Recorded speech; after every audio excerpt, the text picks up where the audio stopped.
क्या हाल है बच्चों, क्या हाल है? चलो भाई आ जाओ, फटाफट से आ जाओ, स्टार्ट करते हैं एक और जंग। भाई तुम लोगों ने बहुत सारी क्लासेस करी, बहुत सारी चीजें करी। Good evening, good evening, good evening, good evening. और फाइनली जो है हम लोग एक और क्लास के लिए यहां पर आ गए हैं, ठीक है? हाँ तो चलो आ जाओ, फटाफट आ जाओ। Good morning, good morning. एक भाई देखो, एक पहली बात बता देता हूं, तुम लोगों को पता है कि सोशियोलॉजी में कराता नहीं हूं, पर तुम लोगों की रिक्वेस्ट और आप लोगों के लिए जो मेरा प्यार है, मैंने ये सोशियोलॉजी का रिस्क लिया है। अब देखो भैया, तुम्हारे ऊपर क्लास है, अगर क्लास की संख्या बढ़ाते जाओगे, शेयर करते जाओगे, तो भैया मैं पढ़ाता रहूंगा। जहां लगेगा कि तुम भी इंटरेस्टेड नहीं हो, मैं बंद करके चला जाऊंगा, ठीक है? तो सीधी सी बात है, स्वागत है आपका सीयूटी हिंदी मीडियम पर। मेरा नाम है अवनीश त्रिपाठी। फटाफट से आ जाओ, शेयर कर लो क्लास को। स्टार्ट करते हैं आज का ये बहुत ही इंपॉर्टेंट चैप्टर। तो यहां पर हम लोग क्या करेंगे, यहां पर हम लोग पहले लघु अति लघु सवालों के मदद से पूरे सिलेबस को कवर कर देंगे। मतलब कोशिश करेंगे कि सिलेबस के जितने भी इंपॉर्टेंट पॉइंट हैं उन सबको कवर कर लें, और जो भी जरूरी इंपॉर्टेंट आपको टॉपिक लगेंगे इससे रिलेटेड, वो कंसेप्ट करवाता चलूंगा। हाँ केशव जी नमस्कार। चलिए तो आइए स्टार्ट करते हैं आज का ये इंपॉर्टेंट सेशन, ठीक है? इंपॉर्टेंट सेशन शुरू करें। एक बार आग लगाओ कमेंट बॉक्स में, शुरू करें। एक बार कमेंट बॉक्स में आग लगाओ, शुरू करते हैं भाई। एक बार कमेंट बॉक्स में आग लगाइए, शुरू करते हैं। चलिए आ जाओ बच्चों, एक बार कमेंट बॉक्स में आग लगाओ, फटाफट से शुरू करते हैं, जल्दी आ जाओ।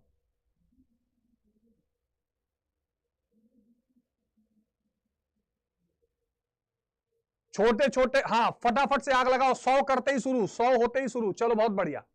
चलो तो क्या लिखेंगे यहां पर, ध्यान से देखते चलिए, ठीक है? समुदाय से क्या आशय है, कम्युनिटी इसको अंग्रेजी में कहते हैं, इसको अंग्रेजी में कम्युनिटी कहते हैं। समुदाय से क्या आशय है, तो सीधे सीधे बेटा छोटे छोटे समूह में, छोटे छोटे समूह में निवास करने वाले लोग, छोटे छोटे समूह में निवास करने वाले लोग। देखो आप लोगों से मैं बातें कम करूंगा, पढ़ाऊंगा ज्यादा, बात करने के लिए बीच में फिर से समय दूंगा, ठीक है? तो छोटे छोटे समूह में निवास करने वाले लोग जो बिना किसी स्वार्थ के, जो बिना स्वार्थ के सामान्य जीवन जीते हैं, ठीक है? सामान्य जीवन जीते हैं। मतलब ऐसा नहीं है कि ये छोटे छोटे समूह के लोग कोई आकस्मिक या किसी प्रयोजन से साथ आ गए हैं, बस नॉर्मली ये साथ में जीवन अपना जीते रहते हैं। ये लोग कौन कहलाते हैं, ये समुदाय या कम्युनिटी के लोग कहलाते हैं, इनको हम समुदाय कहते हैं।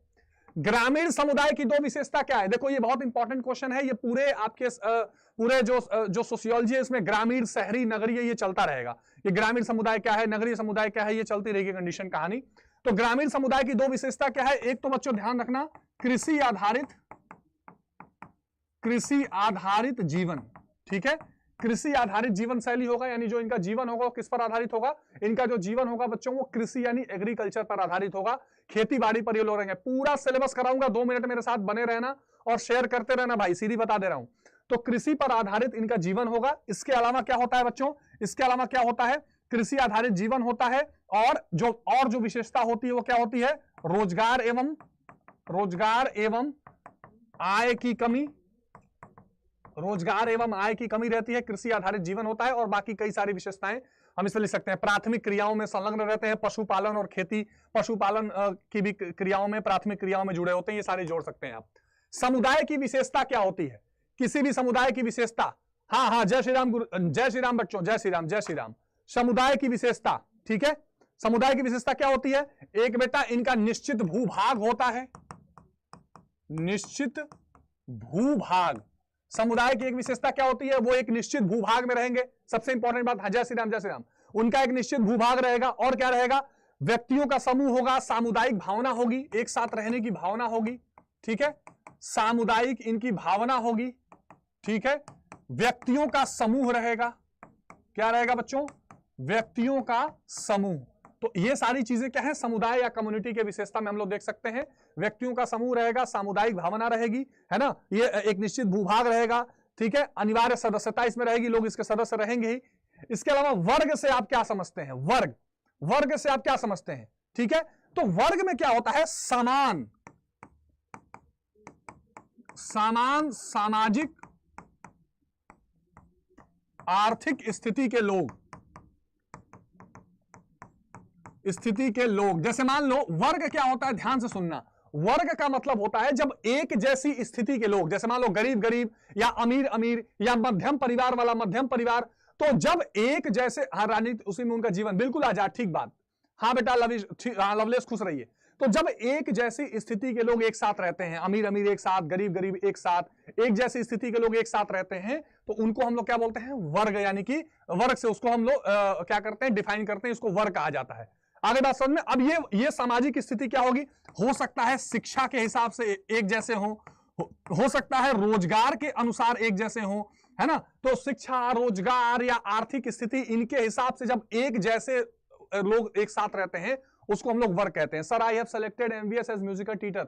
अच्छा, राग रागनी विद प्रखर, क्या बात है, बहुत बढ़िया राग, ये मेरा पुराना स्टूडेंट है यार, बहुत बढ़िया बहुत बढ़िया, बधाई हो बेटा, बधाई हो बेटा, आपको बधाई हो। राग रागनी विद प्रखर, बहुत बढ़िया, आपको बहुत बहुत बधाई। हाँ, वर्ग एक खुली व्यवस्था है, बिल्कुल ठीक बात, अलग अलग पॉइंट्स इसमें आप लोग डाल सकते हैं। आगे बात समझ में। चलिए, तो इसमें क्या होती है, हाँ, इसमें एक वर्ग में चेतना पाई जाती है कि शिक्षित लोग एक साथ रोजगार वाले लोग एक साथ, ये सब डाल सकते हैं। समुदाय से क्या आशय है, अब समुदाय के बारे में मैंने आपको पहले ही समझा दिया है, समुदाय से इसमें क्या आशय है, इसको हम लोग देख चुके हैं, तो इस पर आगे चलते हैं, ये क्वेश्चन रिपीट हो गया है। समूह की विशेषता, समूह, ग्रुप, समूह की क्या विशेषता है बच्चों, समूह की क्या विशेषता है, तो एक से अधिक सदस्यों की बहुलता, एक से अधिक सदस्यों की बहुलता, यानी अधिक सदस्यों की बहुलता, यानी इसमें जो मान्यता रहेगी, जो स्वीकार्यता रहेगी, वो एक से अधिक सदस्यों की रहेगी, ठीक है। एक, सर आज हिस्ट्री का एग्जाम बहुत अच्छा गया, बहुत बढ़िया प्रियांशु सर। वर्ग सामाजिक प्रतिष्ठा वाले लोगों का समूह है, बिल्कुल बेटा, वो एक जैसी सामाजिक प्रतिष्ठा होगी, वो सब वर्ग में रहेंगे, ठीक है। चलिए, इसमें क्या होगा, पारस्परिकता की चेतना, माने सब लोग क्या होंगे, एक दूसरे पर पारस्परिक होंगे, निर्भर होंगे, पारस्परिकता की चेतना रहेगी, एक दूसरे में लोगों में निर्भरता रहेगी, ये सारी चीजें इसमें चलती हैं, ठीक है, ये सारी चीजें इसमें चलती हैं। आगे बस समझ में, हाँ, चलिए, ठीक है। अब समाज, अगर पार्सन्स का डिफिनीशन यहां पर लिया जाए, अगर पार्सन्स का डिफिनीशन लिया जाए, तो पार्सन्स ने समाज को कैसे डिफाइन किया बच्चों, पार्सन्स ने समाज को, सर अति लघु, बेटा लघु अति लघु सब इसी में चल रहा है, बस तुम पूरे सिलेबस को कंप्लीट कर लो, ठीक है। चलिए, तो इसमें क्या कहा गया है, पार्सन्स ने क्या डिफिनेशन दिया बच्चों, पार्सन्स ने क्या डिफिनेशन दिया है, तो उन मानवीय संबंधों को कहते हैं, उन मानवीय संबंधों की जटिलता को कहते हैं समाज, उन मानवीय संबंधों की जटिलता को कहते हैं, ठीक है, उन मानवीय संबंधों की जटिलता को कहते हैं, ध्यान से सुनना, उन मानवीय संबंधों की जटिलता को कहते हैं, ठीक है, जो साधन और साध्य के रूप में, जो मैंने कुछ साधन और साध्य, साध्य माने जो हमको पाना है, साधन यानी जिस क्रिया से पाना है, जो साधन और साध्य की गई प्रक्रिया, की गई प्रक्रिया के फलस्वरूप उत्पन्न होता है, ठीक है। ये समाज का पार्किंसंस का डेफिनेशंस है, इसको आप लोग ध्यान रखिएगा, आगे मैं और डेफिनेशंस इसके बारे में बताऊंगा, ठीक है। आप लोग भी अपने अपने डेफिनेशंस लिख सकते हो, थैंक यू शाहिद अली, जो डेफिनेशन चाहो आप लोग भी लिख सकते हो, ठीक है। चलिए, हाँ, ठीक है। अगला सवाल है बच्चों, आत्मसात्मीकरण, बहुत इंपॉर्टेंट क्वेश्चन है। आत्मसात्मीकरण क्या होता है, जब जो नए वर्ग होते हैं या छोटे छोटे वर्ग जो होते हैं, वो जब बड़े या बड़ी संस्कृतियों को अपने साथ मिलाते हैं, ठीक है, तो वो लोग क्या करते हैं बेटा, mission only, inter top only, okay बेटा, ओके बेटा, sir I am your old student but offline student. अच्छा बेटा, क्या नाम है आपका, ऑफलाइन में आपने कब पढ़ा है मेरे से। चलिए, नारी आंदोलन, सब सारे आंदोलन अभी एक एक करके बताऊंगा, थोड़ा इंतजार करो, शेयर करते रहो बच्चों, देखो शेयर करते रहो, संख्या बढ़ेगी तो मैं लेट तक पढ़ाऊंगा। अच्छा, एक बात और बता दूं कि कल भी क्लास होगी, टाइमिंग अभी थोड़ी देर में बताऊंगा। आगे बात समझ में। चलिए, तो जो नए शामिल हुए समूह हैं जब अपनी विशिष्ट जब अपनी विशिष्ट संस्कृति को खो देते हैं और बहुसंख्यक और प्रभुत्वशाली संस्कृति को अपना लेते हैं, ठीक है, नए ठीक है, नए एवं अधीनस्थ यानी छोटे, नए एवं अधीनस्थ समूह अपने विशिष्ट संस्कृति को खोकर नए एवं अधीनस्थ समूह अपने विशिष्ट संस्कृति को खोकर नए बहुसंख्यक एवं प्रभुत्वशाली संस्कृति को अपना लेते हैं, प्रभुत्वशाली संस्कृति को अपना लेते हैं, उसे आत्मसात्मीकरण कहा जाता है। आत्मसात्मीकरण कहा जाता है। आगे बात समझ में। तो जब छोटे छोटे ग्रुप क्या करते हैं, बड़े संस्कृतियों को अपना लेते हैं, तो उसे आत्मसात्मीकरण कहा जाता है। सर जी अच्छे से क्लास कर दीजिए, समाज का 11 AM। चलो बेटा पढ़ते रहो, अभी सारी चीजें कंप्लीट। हाँ PDF मिलेगा सर, मैं महबूबा से देख रहा हूं और दोस्तों को राम राम। ओके बेटा, सब लोग सब जगह शेयर कर दो, पूरे यूपी में इतना फैला दो कि 1000 लाइव हो जाए बच्चे। फिर जो कहोगे सब पढ़ाता रहूंगा, टेंशन मत लो, कुछ छोड़ के नहीं जाऊंगा आज। तुम लोग बने रहोगे तो कुछ भी छोड़ के नहीं जाऊंगा। आगे बात समझ में, आगे बात समझ में। हाँ चलो, उपनिवेशवाद, ये बहुत इंपॉर्टेंट टॉपिक है। उपनिवेशवाद क्या होता है, जब कोई एक देश दूसरे देश को जीतना चाहता है या एक भौगोलिक स्थान का देश दूसरे भौगोलिक स्थानों को अपना गुलाम बनाकर या अपने अधीनस्थ करके रहना चाहता है, शासन करता है, उसे उपनिवेशवाद कहा जाता है, उसे कॉलोनिज्म कहा जाता है। ठीक है, किसी एक जैसे अंग्रेजों ने भारत को बनाया था, भौगोलिक क्षेत्र का देश दूसरे को अधीनस्थ या गुलाम बनाए,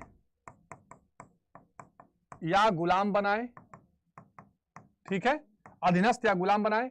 एक देश दूसरे देश को जीतना चाहता है, जीतना चाहता है। ध्यान रखना, उपनिवेशवाद के कई प्रभाव हैं। संस्कृति पर भी प्रभाव पड़ेगा, ठीक है, वहां की सामाजिक स्थिति पर भी प्रभाव पड़ेगा, वहां की आर्थिक स्थिति पर भी प्रभाव पड़ेगा, सभी चीजों पर इन चीजों का क्या होता है, प्रभाव पड़ता है। ध्यान रखना। तो यह आत्मसात्मीकरण, यह उपनिवेशवाद है, इसका ध्यान रखिएगा। ग्रामीण और नगरीय समुदाय में अंतर, यह बहुत इंपॉर्टेंट क्वेश्चन है कि ग्रामीण और नगरीय समुदाय में क्या अंतर है। यह क्वेश्चन बहुत पूछा जाता है, ठीक है। तो चलो, अगर हम इन अंतरों की बात करें ग्रामीण और नगरीय में, मैं यहां पर लिख दूं ग्रामीण और यहां पर लिख दूं नगरीय।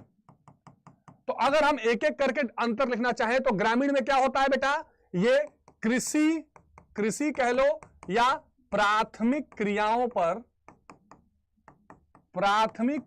पर आश्रित जनसंख्या, ठीक है, प्राथमिक क्रियाओं पर आश्रित होती है जनसंख्या। प्राथमिक क्रियाएं कौन सी होती हैं, खेती, पशुपालन, खनन, ये सारी चीजें इसमें होती हैं। सर कृषि तथा संस्कृति में किस प्रकार का संबंध होता है? बेटा कृषि संस्कृति को बहुत प्रभावित करती है। जैसे मान लो किसी स्थान पर अगर गेहूं की अधिक खेती होगी तो गेहूं से संबंधित ही वहां का संस्कृति हो जाएगी। जो वहां के पूजा पाठ होंगे उसमें गेहूं और आटे की बनी चीजें चढ़ाई जाएंगी, है ना। जैसे मान लो कहीं की खेती पशुपालन पर आधारित है, जैसे कहीं चावल ज्यादा होता है बंगाल में, तो वहां मछली चावल का संस्कृति बहुत ज्यादा है। तो कृषि जो है वहां की अर्थव्यवस्था और वहां की संस्कृति दोनों को प्रभावित करती है। सर ये अधीनस्थ का क्या मतलब है? अधीनस्थ माने अपने से छोटा, अधीनस्थ माने अपने से नीचा करना। गुड इवनिंग बेटा, गुड इवनिंग। अच्छा कोई बात नहीं समीर बेटा, इसको और शेयर करो यार, और संख्या बढ़ाओ, देखो मजा नहीं आ रहा। 500 लाइव अभी तक होना चाहिए था। Good evening Aditya Mishra. कृषि प्राथमिक क्रिया पर आश्रित जनसंख्या होती है। नगरीय में क्या होता है? औद्योगिक या द्वितीय क्रिया पर आश्रित जनसंख्या। एमसीक्यू भी करा दूंगा, चिंता मत करना, ठीक है। अच्छा यहां क्या होता है? जनसंख्या कम होती है, जनसंख्या कम होती है। यहां क्या होता है? जनसंख्या अधिक होती है और जनसंख्या का घनत्व भी अधिक होता है। जनसंख्या का घनत्व मतलब प्रति वर्ग किलोमीटर में रहने वाले लोगों की संख्या यहां पर ज्यादा होती है। हाँ, जनसंख्या का अधिक घनत्व कह सकते हो या जनसंख्या अधिक भी कह सकते हो। तीसरा जो है बच्चों, यहां पर अभी भी गांव में संयुक्त परिवार काफी पाए जाते हैं, माने बड़े बड़े परिवार। यहां पर ज्यादातर एकल परिवार पाया जाता है, एकल परिवार पाया जाता है। ठीक है, आय एवं रोजगार की कमी, गांव में क्या है, आय और रोजगार की बहुत ज्यादा उपलब्धता नहीं है, कृषि मजदूरी ज्यादा है। लेकिन नगरीय में क्या होगा, आय एवं रोजगार के अधिक अवसर, आय एवं रोजगार के अधिक अवसर यहां पर देखने को आपको मिल जाते हैं। ठीक है, तो ग्रामीण और नगरीय में ये आप अंतर लिख सकते हैं। अभी बहुत इंपॉर्टेंट पॉइंट्स हैं, पहले बता देता हूं। ठीक है, चलिए यहां पर क्या होता है, जो परंपराएं हैं या विवाह की जो परंपराएं हैं, संस्थाएं हैं, ये मजबूत है, परंपराएं मजबूत बनी हुई हैं। ठीक है, यहां पर परंपराएं निर्बल हो रही हैं, परंपराएं जो हैं वो क्या हो रही है, दिन पर दिन कमजोर या निर्बल होती जा रही हैं। तो ये भी आप लोग ध्यान रखिएगा। ठीक है, ये भी आप लोग ध्यान रखिएगा। चलिए, सर कुशीनगर से हैं हमारे सभी फ्रेंड समाज। हाँ तो बेटा सबको शेयर करो ना यार, सबको शेयर करो। लिंगानुपात किसे कहते हैं, जिसको अंग्रेजी में कहते हैं सेक्स रेशियो। ठीक है, क्या कहते हैं बेटा इसको, लिंगानुपात का मतलब क्या होता है, प्रति, यहां पर लिख दोगे किसी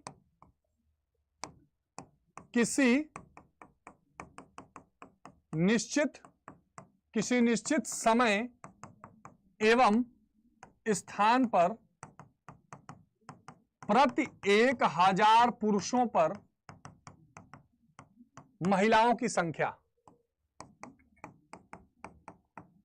महिलाओं की संख्या। ठीक है, प्रति 1000 पुरुषों पर जो महिलाओं की संख्या होगी उसको हम लोग क्या कहेंगे, लिंगानुपात कहेंगे। आदित्य ठाकुर बढ़िया यार, इसको आगे बढ़ाओ, 200 से ऊपर करो या 250 करो इसको फटाफट।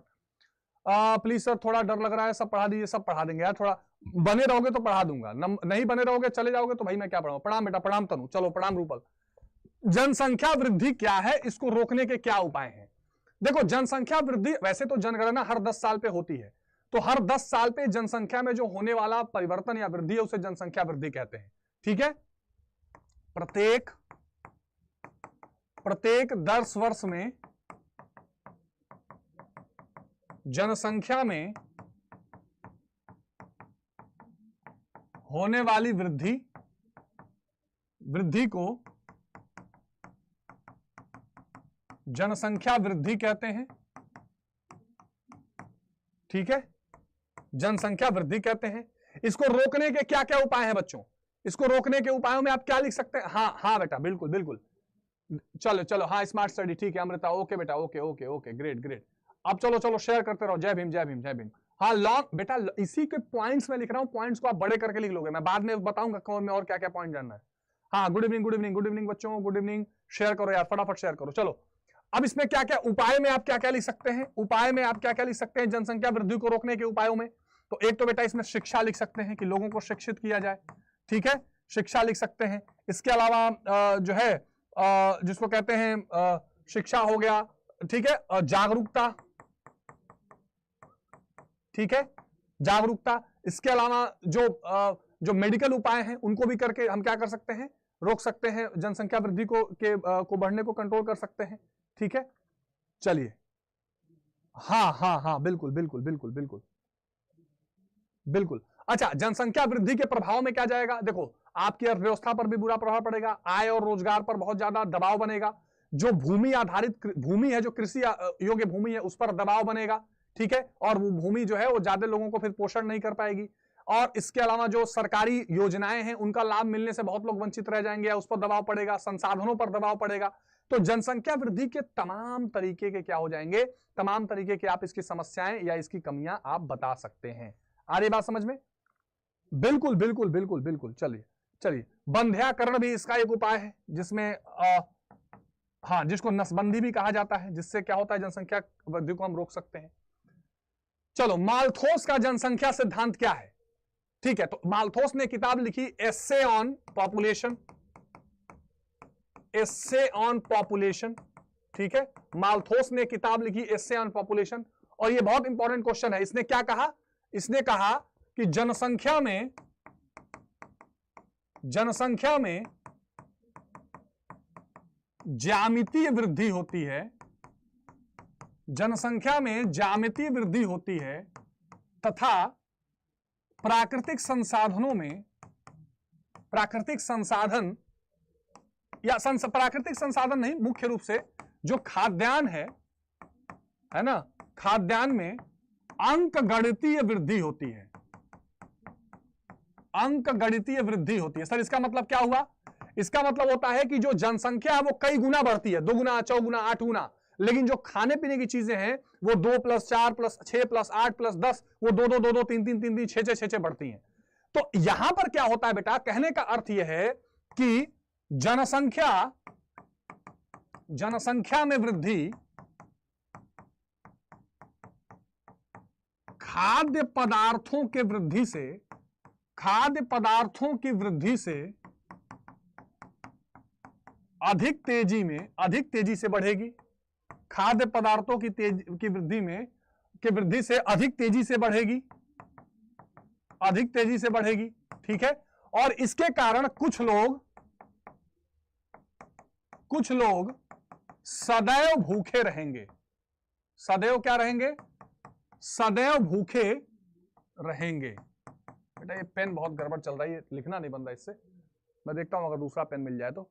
सदैव भूखे रहेंगे, हाँ बिल्कुल। तो इसने कहा कि ये जो जनसंख्या है वो 2 दूना 4 दूना 8 दूना 16 दूना 32 ऐसे बढ़ेगी, और जो खाद्यान्न है वो 2 4 6 8 10 ऐसे 2 की संख्या बढ़ेंगे।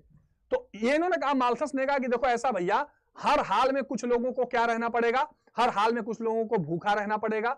हाँ माल्थस वही बात है प्रखर हर हाल जो है कुछ लोगों को क्या करना पड़ेगा। सर आई वाज किडिंग, ये देखो, अरे एक नौटंकी करेंगे सब एक से एक, करे मजाक कर रहा था। तो अब यहां पर क्या है, हर हाल में कुछ लोगों को भूखा रहना पड़ेगा, ऐसा कुछ नहीं हो सकता। इसने ये कहा, माल्थस ने एक चीज और कहा, ध्यान रखना बेटा, यहां पर जरा समय 1 मिनट रुक जाइए।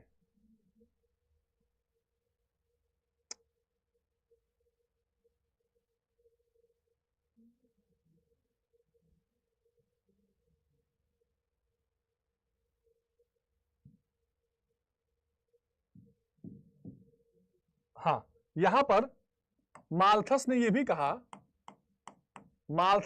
कहा कि प्राकृतिक आपदाएं,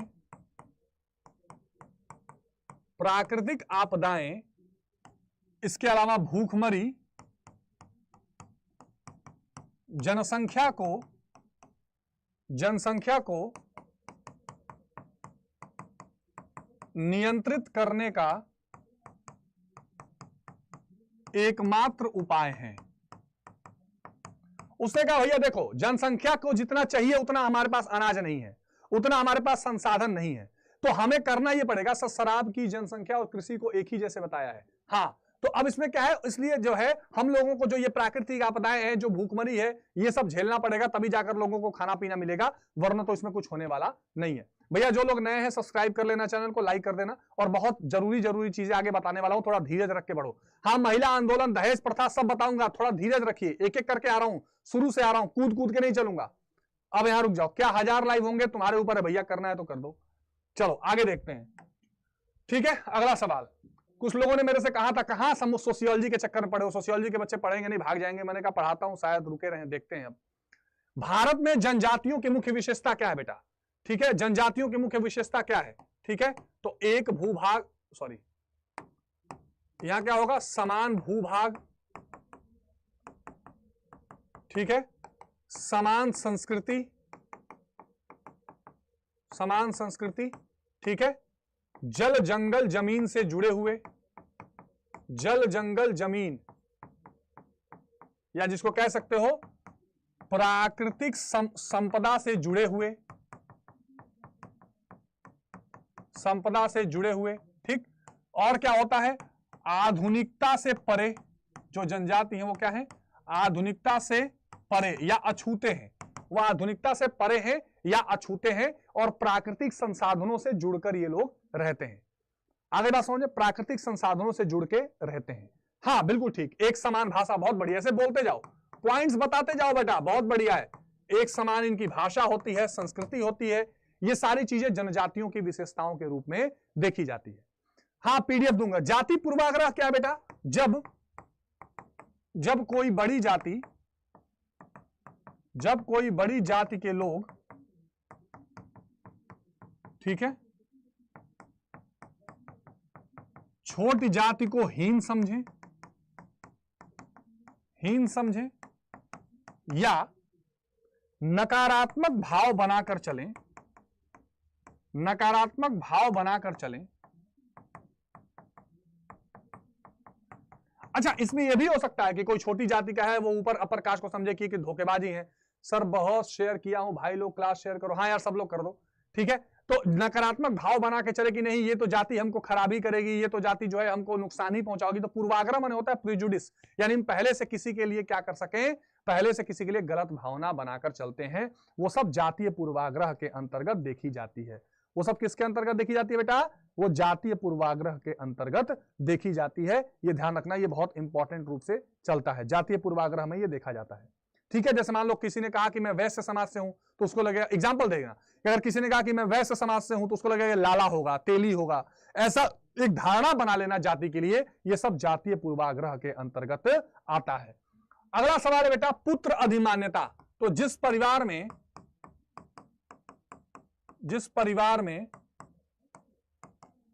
पुत्र से अधिक,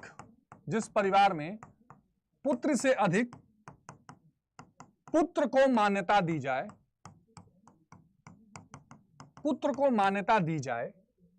या पुत्र को महत्व दिया जाए, वो क्या कहलाता है? उसको पुत्र अधिमान्यता कहते हैं। यानी जहां पर क्या है, पुत्रों को अधिक करे, हमारा लाला हो लाला, हमारा लालना हो, गाना है ना, लालना हमार, कौन गाना चल रहा है जी? इत बुझाला दुका डीएम हुई है ना, इत पीएम हुई है, सगरा सगरी से ऊपर इत जीएम हुई है हो, ललना हमार की तो सीएम हुई है ना ही तो पीएम हुई है, भूल रहा हूं। तो ललना जो है वो बहुत बढ़िया मानल जाने की, ललने बहुत बढ़िया हो, ललनी लोग कुछ नहीं कर पाई, वो जो होला बेटा उसको हम लोग पुत्र अधिमान्यता कहते हैं। सर प्लीज हम पढ़ रहे हैं, जाइएगा मत। हाँ नहीं जाऊंगा, पढ़ो चलो। तो इसको हम लोग पुत्र अधिमान्यता वाला कहते हैं, ठीक है। इसको हम लोग पुत्र अधिमान्यता वाला क्वेश्चन कहते हैं। अनुसूचित जाति की समस्याएं क्या है बेटा? एक तो देखो भूमिहीनता। अनुसूचित जाति कौन है? अनुसूचित जाति वो है, हाँ बिल्कुल दलित वर्ग जिसे कहा जाता है, शेड्यूल कास्ट इनको कहा जाता है। अनुसूचित जाति की कुछ समस्याएं क्या है? भूमिहीनता है। हाँ बहुत बढ़िया, भूमिहीनता है, ठीक है। इसके अलावा इनकी दूसरी समस्या होती है ऋणग्रस्तता, यानी इनको बहुत ऋण से चपे होते हैं। अशिक्षा एवं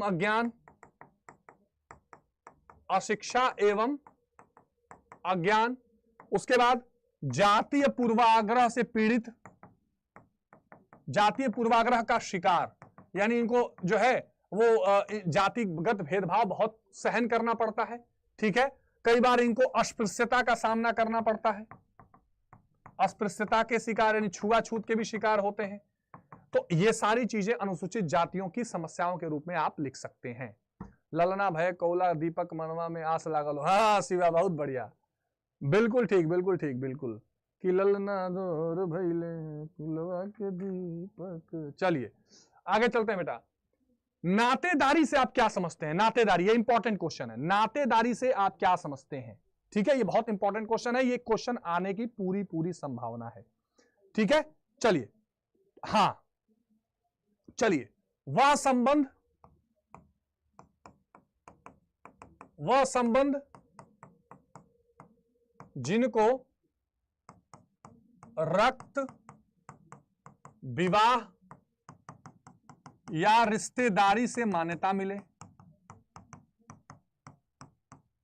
ठीक है। नातेदार किसे कहा जाता है? जो या तो आपके खून का संबंध हो, ठीक है ना, रक्त से जुड़ा हो, भैया किसी के भाई बहन माता पिता, ये क्या होता है?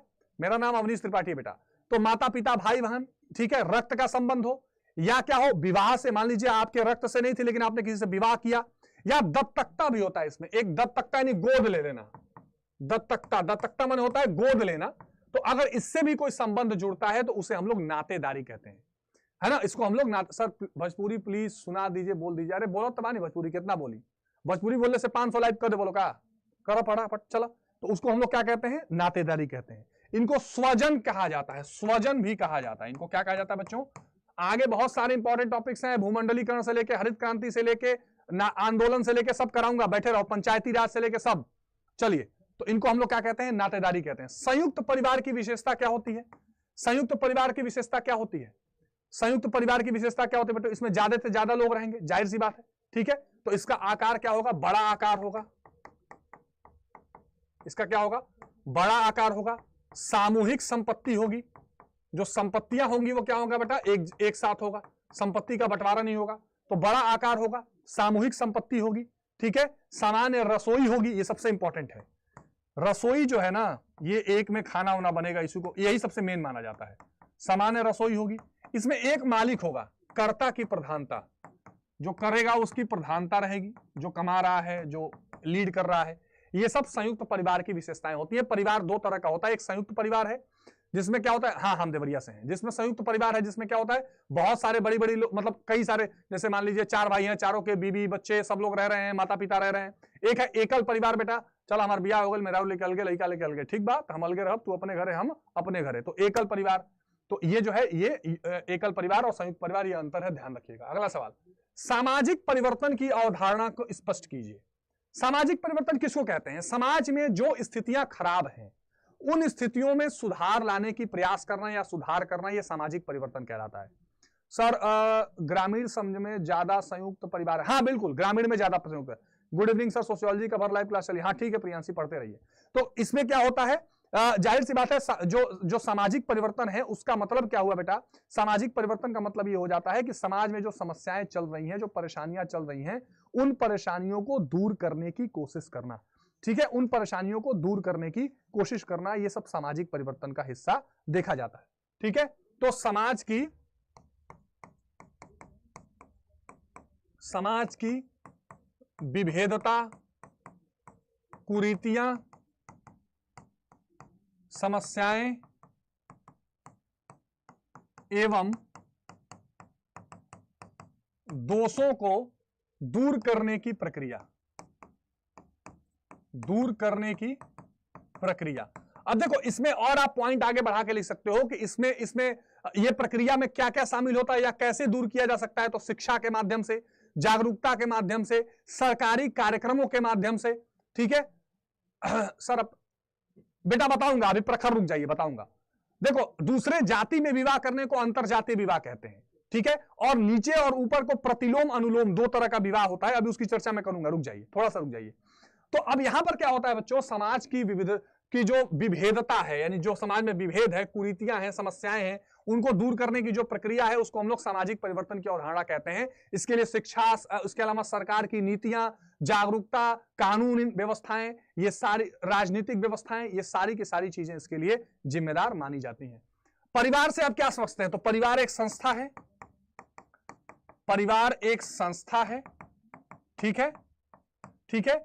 यौन संबंधों पर भी आधारित है, यह आता है पूरा सोशियोलॉजी में, ठीक है। पति पत्नी, भाई बहन, बच्चे इसका निर्माण करते हैं, ये नातेदार भी होते हैं। ये सब पॉइंट इसमें आपको लिखना है, ये नातेदार भी होते हैं। अच्छा, अब ये दो तरह का होता है, एक संयुक्त हो जाता है आगे चलकर, मैंने मिलजुल के, और एक एकल परिवार भी हो जाता है। तो ये परिवार की पूरी अवधारणा है, इस पर भी आप लोग थोड़ा दिमाग बनाकर रखिएगा, ठीक है। ये परिवार के रूप में आप लोग ये पॉइंट्स भी बनाकर रखिएगा, इसको हम लोग परिवार के रूप में लेके चलते हैं, ठीक है। बहुत सारे लोगों ने, आगरबन ने इसका परिभाषा दिया है कि पति पत्नी बच्चों सहित या थोड़ा बहुत स्थायी संघ है, ठीक है। इसके अलावा परिवार व्यक्ति के उन समूहों का नाम है जिसमें वह विवाह या दत्तक संबंध से बंधे होते हैं, विवाह से भी जुड़े होते हैं, दत्तक संबंधों से बंधे होते हैं, कई सारी चीजें इसमें रहती हैं, ये सब इसमें मिलके चलता है, ठीक है। परिवार में नवजात शिशु, बच्चों का देखभाल किया जाता है, बुजुर्गों का देखभाल किया जाता है, जो जरूरत की चीजें होती हैं, भोजन, आवास, इन चीजों को एक साथ मिलजुल कर इकट्ठा किया जाता है और सब लोग मिलजुल कर रहते हैं। तो ये सारी चीजें परिवार में इसमें जुड़ी होती हैं, ठीक है। अच्छा, नातेदारी के भेद अगर आपसे पूछ दे, मान लीजिए नातेदारी का भेद पूछ दे, नातेदारी तो बता चुका हूं। नातेदारी का भेद दो तरह का है, एक होता है बेटा रक्त मूलक, एक क्या होता है, एक होता है रक्त मूलक, ठीक है, और एक होता है विवाह मूलक, ठीक है। यानी जो रक्त का संबंध होगा, रक्त यानी ब्लड रिलेशन से जो नातेदारी बनेगी वो रक्त मूलक होगा, जैसे भाई बहन बच्चे। और विवाह मूलक यानी आपसे उसका कोई ब्लड रिलेशन नहीं था लेकिन आपने विवाह करके उसको नातेदार बना लिया, तो वही इसमें आ जाएगा। आगे बात समझ में? चलिए आगे के क्वेश्चंस देखते हैं, आगे के क्वेश्चंस देखते हैं। भूमंडलीकरण क्या है? भूमंडलीकरण, भूमंडलीकरण किसे कहते हैं, जिसे वैश्वीकरण भी कहा जाता है। तो भूमंडलीकरण क्या है बेटा? ये एक प्रक्रिया है, सॉरी ये एक क्या है? प्रवाह है। ये एक सेकंड बच्चे, ये एक क्या है बच्चों? ये एक प्रवाह है। भूमंडलीकरण एक प्रवाह है, किसका?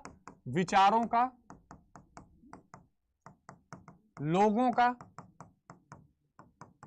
वस्तु का, सेवा का, ठीक है, एक देश से विश्व के अन्य देशों में,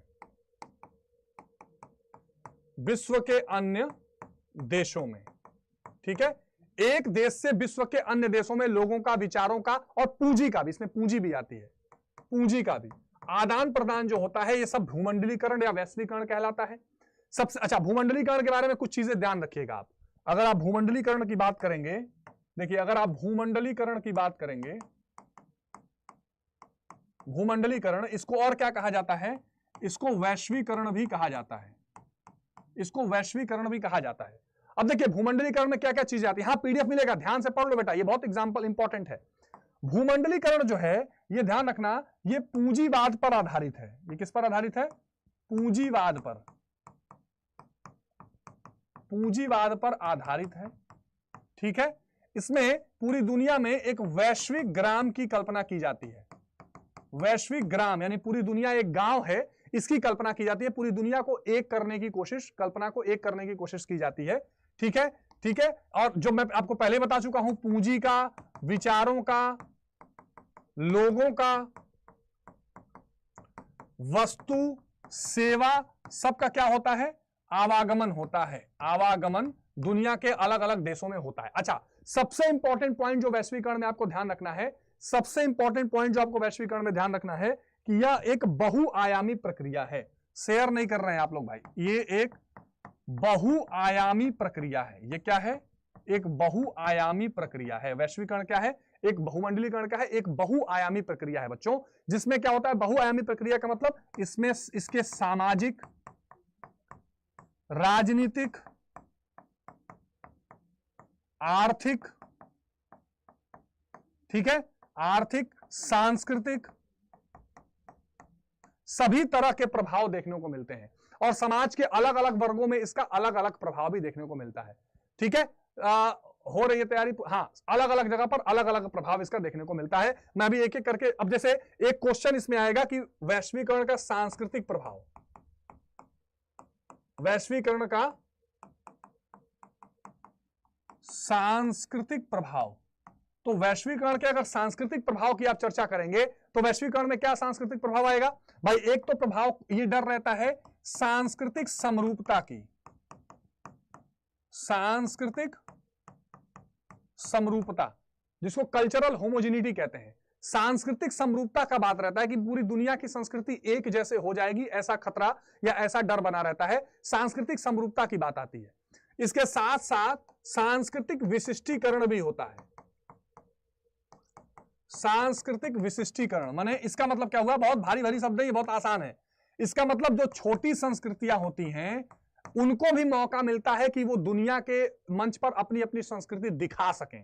तो छोटे संस्कृति, सर बेटा देखो, जो लॉन्ग आंसर है कम से कम 2-2.5 पेज में लिखना, उसको बनाकर आगे बढ़ा सकते हो कि भाई संस्कृति, एक देश की संस्कृति दूसरे देश में जाती है। भाई सांस्कृतिक प्रभाव में आप क्या लिख सकते हो? भारत का जो छठ का त्योहार है, दीपावली का त्योहार है, वो दुनिया के अलग अलग इलाकों में मनाया जा रहा है, ये सांस्कृतिक ही तो है। भारत के लोग जो पहनावे में जो है जींस पैंट पहन रहे हैं, मैकडोनाल्ड बर्गर खा रहे हैं, इसको बोलते हैं दुनिया का मैकडोनाल्डीकरण हो जाना, है ना। दुनिया के लोग वहां के मैकडोनाल्ड का बर्गर खाने का आदी हो चुके हैं, वहां की जीन्स पहन रहे हैं, नीली जीन्स की क्रांति, वहां के पिक्चरें देखना, वहां के जो कहते हैं ना हीरो हीरोइन को, अभी देखो अनिल अंबानी की शादी हुई है, मुकेश अंबानी की बच्चे की शादी हो रही है, वो हेलेना कौन कौन है आगे सब डांस वांस कर रही है। तो वहां की संस्कृति यहां भी तो प्रभावित कर रही है। तो ये सब जो है वो सांस्कृतिक वैश्वीकरण का ही प्रभाव होता है, ध्यान रखना।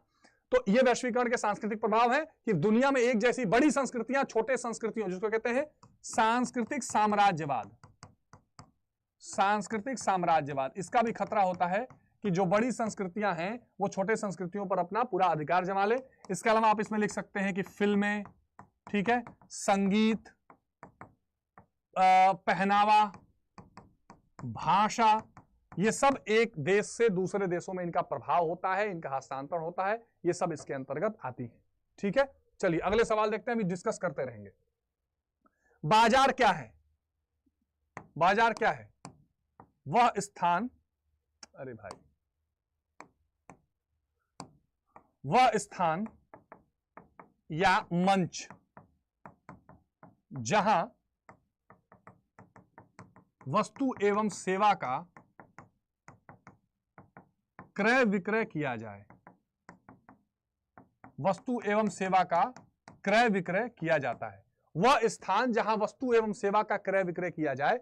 हाँ, पश्चिमीकरण, बिल्कुल, संस्कृति पश्चिमीकरण उसका उदाहरण है, बिल्कुल ठीक बात। सांस्कृतिक वैश्वीकरण का एक उदाहरण है पश्चिमीकरण, यानी पश्चिम की संस्कृति को अपने यहां लागू करना। चलिए, अब यहां पर जो सवाल है कि वह स्थान या मंच जहां वस्तु और सेवाओं का क्रय विक्रय किया जाता है, वो क्या कहलाता है? बाजार कहलाता है, बाजार कहलाता है।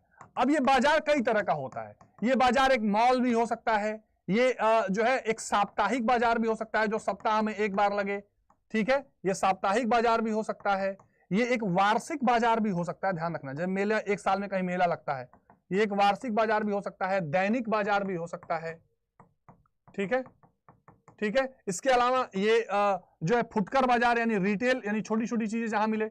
इसके अलावा ये होलसेलर, यानी कि जो है थोक बाजार भी हो सकता है, जहां पर केवल अधिक मात्रा में सामान मिले। तो अलग अलग तरह का ये बाजार भी देखने को मिलता है, अलग अलग प्रकार भी इन बाजारों को देखने को मिलते हैं।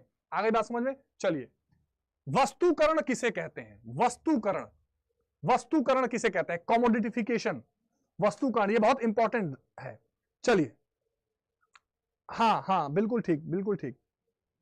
चलिए, तो वह वस्तुएं या वह गैर वस्तु, वह गैर वस्तु जो पहले खरीदी या बेची न जाती हो, किंतु बाद में खरीदी बेची जाने लगे, उसे वस्तुकरण कहते हैं, उसे वस्तुकरण कहते हैं। माने वह वस्तु जो खरीदी बेची नहीं जाती हो, लेकिन बाद में सर समझ में आया, सर समाज मूर्त या अमूर्त बताइए। बेटा बेटा, समाज मूर्त और अमूर्त दोनों है। समाज दिखाई भी पड़ता है, नहीं भी दिखाई पड़ता है। समाज की कुछ चीजें ऐसी हैं जो दिखाई पड़ रही है स्पष्ट कि भैया ये मंदिर है, ये मस्जिद है, ये जो कुछ भी समाज के ने डेवलप किया है, समाज ने विकसित किया है, कई जगह दिखाई पड़ती हैं। और कुछ चीजें ऐसी हैं जो मान्यताएं हैं, धारणाएं हैं, दिखाई नहीं दे रही हैं। तो मूर्त और अमूर्त दोनों लोग हैं। सर पहले खरीदी बेची जाती हो, अब बेची जाए, हाँ, पहले खरीदी बेची ना जाती हो। जैसे मान लो इंसान की किडनी, तो पहले कहां किडनी बेची खरीदी जाती थी, लेकिन अब वो भी एक वस्तु हो गई है, उसको भी बेचा खरीदा जाने लगा है। उसको कमोडिटिफिकेशन कहते हैं, वस्तुकरण कहते हैं, ये ध्यान रखिएगा। ठीक है, हाँ बिल्कुल, मेरा आशीर्वाद है बच्चों, बस आप लोग। चलिए, बाजार क्या है तो मैं बता चुका हूं आपको। उदारीकरण किसे कहते हैं? अंग्रेजी में इसे कहा जाता है लिबरलाइजेशन, लिबरलाइजेशन। उदारीकरण क्या है? उदार माने क्या होता है? लोग कहते हैं ये बड़े उदार दिल के हैं। उदार मतलब होता है जो कठोर नियम है। ये वैश्वीकरण या भूमंडलीकरण से जुड़ा हुआ है, ठीक है। तो यहां पर मैं एक आपको जरूर बता देना चाहूंगा, वैश्वीकरण यहां पर कर लिया है ना, अब यहां पर आपको दो चीजें करनी पड़ेंगी। एक है उदारीकरण, उदारीकरण, ठीक है, और एक होता है बेटा निजीकरण। देखो, उदारीकरण का मतलब होता है नियमों में ढील, नियमों में ढील करना। जब भारत ने भी नई आर्थिक नीति अपनाई थी 1991 में, तो हम लोगों ने जो बहुत सारे कठोर नियम बनाए हुए थे कि भाई हम इस इंडस्ट्री को अगर लगाना है तो लाइसेंस लेना पड़ेगा, कोई उद्योग अगर लगाना है तो परमिशन लेनी पड़ेगी। इन बड़े कठोर कठोर नियमों को जो कम किया है, उसे हमने उदारीकरण या लिबरलाइजेशन कहा है। तो उदारीकरण जो होता है बच्चों, वो क्या होता है? कठोर नियमों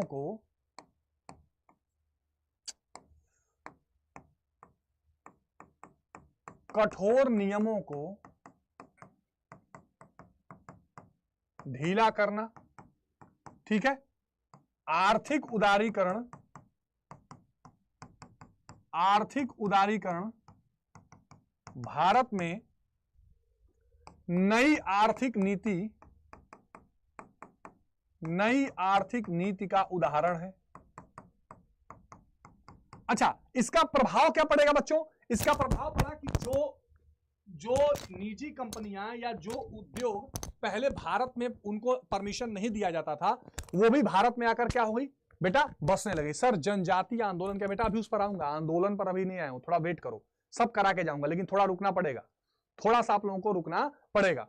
तो अब भारत में उदारीकरण का क्या प्रभाव पड़ा? उदारीकरण का यह प्रभाव पड़ा कि नए नए उद्योगों को अनुमति मिली, विदेशी जो कंपनियां हैं उनको भारत में आने का मौका मिला।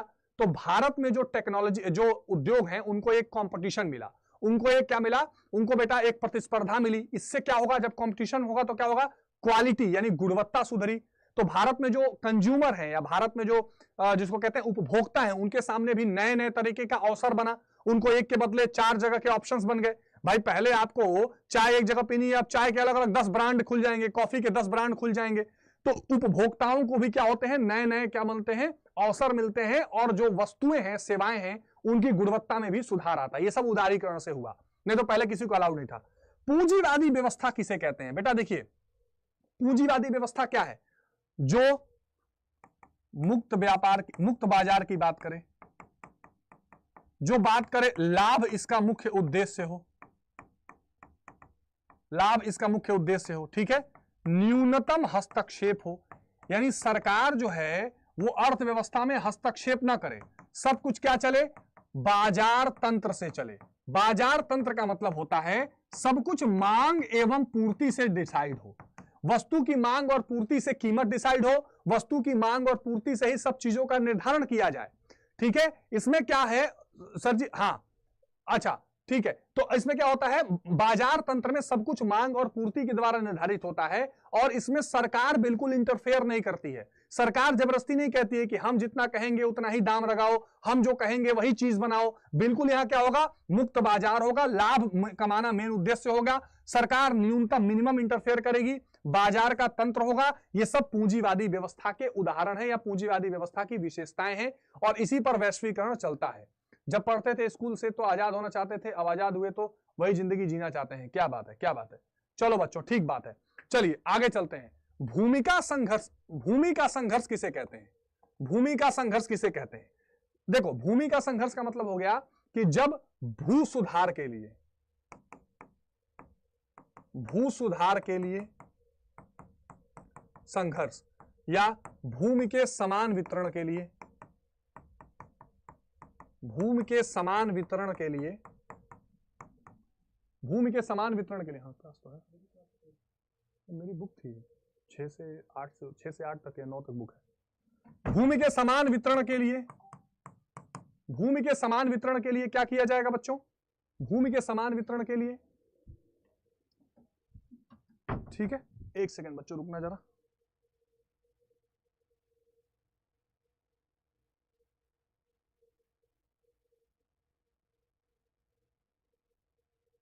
चलिए, भूमि के समान वितरण के लिए क्या है?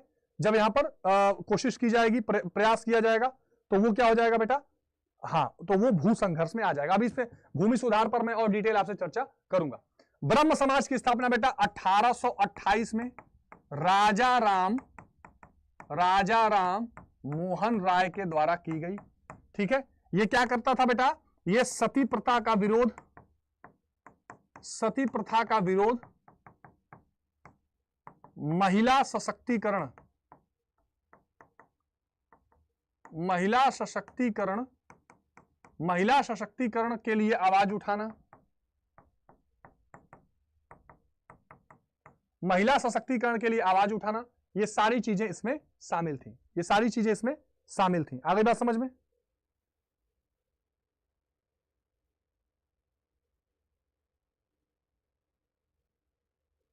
चलिए ठीक है। सर समाजशास्त्र में सहज समय बोध क्या है सर? रुक जाइए, हाँ ठीक है, हाँ ठीक है, ठीक है। चलिए आगे चलते हैं। सामाजिक विषमता क्या बेटा? सामाजिक विषमता क्या है? देखिए, वर्ग, समुदाय, जाति, मजहब के आधार पर भेदभाव सामाजिक विषमता कहलाता है। सोशल डिस्क्रिमिनेशन किसी भी आधार पर, ठीक है, चाहे धर्म हो, जाति हो, आपका वर्ग, कोई वर्ग हो, आपकी आर्थिक स्थिति हो, अगर इस रूप पर कोई आपसे क्या करता है, भेदभाव करता है, तो वो सामाजिक भेदभाव कहलाता है। वो क्या कहलाता है बच्चों? सामाजिक भेदभाव कहलाता है। ठीक है। अच्छा एक मिनट बच्चों, यहां पर एक सवाल था, ये भूमिका संघर्ष ही था, मैं थोड़ा गलत समझ गया इसको बेटा। ये भूमिका संघर्ष ही है। ये भूमिका संघर्ष क्या है, जरा इसको भी समझ लो। ये भूमिका संघर्ष वाला में मैं चला गया, सॉरी। भूमिका संघर्ष तब होता है जब किसी व्यक्ति के भूमिका के लिए, जो उसकी भूमिका होने वाली है, भूमिका के लिए, भूमिका माने विशेष करके नौकरी के लिए असंगत मांगे हो। असंगत, जैसे मान लो भैया आपको बोल दिया जाए कि आप किसी कंपनी में मैनेजर होने वाले हो, और मैनेजर के लिए बोल दिया कि उल्टा पैर से चल के दिखाओ एग्जाम्पल बता रहा हूं। तो जब ऐसी अटपटे मांगे आपको करें जिससे आपको लगे कि आपको परेशान किया जा रहा है, तो ये भूमिका संघर्ष कहा जाता है। इसको भूमिका संघर्ष इसको कहा जाता है। ठीक है। तो चलिए, धन, संपत्ति, शिक्षा, इनको लेकर वर्ग समुदाय, ये कह सकते हैं यहां धन के आधार पर, शिक्षा के आधार पर, जिस आधार पे भी भेदभाव या होगा वो सामाजिक विषमता यहां पर कही जाएगी। हाँ रुक जाओ, ऑफिशियल राइटर अभी बताऊंगा सारी चीजें। ठीक है, चलिए। हाँ ठीक है ठीक है ठीक है ठीक है, चलिए ठीक है ठीक है बेटा, ठीक है। चलिए, सांप्रदायिकता क्या है बेटा? चलिए, तो धार्मिक आधार पर जब एक धर्म के लोग या अनुयायी दूसरे धर्म को निम्नतर एवं स्वयं को ऊंचा बताएं या प्रदर्शित करें, तो वो क्या कहलाता है? सांप्रदायिकता कहलाता है। ठीक है, ये भिन्नता का प्रतीक है, यानी ये अलगाव का, भिन्नता करता है, समाज में बंटवारा करता है, और धर्म के आधार पर क्या होता है बच्चों? धर्म के आधार पर एक दूसरे को डिवाइड करने की बात या एक दूसरे को छोटा दिखाने की बात यहां पर चलती है। ठीक है, और यहां पर क्या होता है? एक धर्म के हित या एक संप्रदाय के हित, एक संप्रदाय के जो हित होते हैं दूसरे से टकराते हैं। दूसरे से क्या होते हैं बच्चों? टकराते हैं। देखो, मेरी कोशिश यह है कि मैं आपको इस सिलेबस के हर पॉइंट्स को टच करूं ताकि आपको कहीं से क्वेश्चन आए। हाँ, हरित क्रांति अभी आ रहा है बेटा, अभी समझाया नहीं हूं।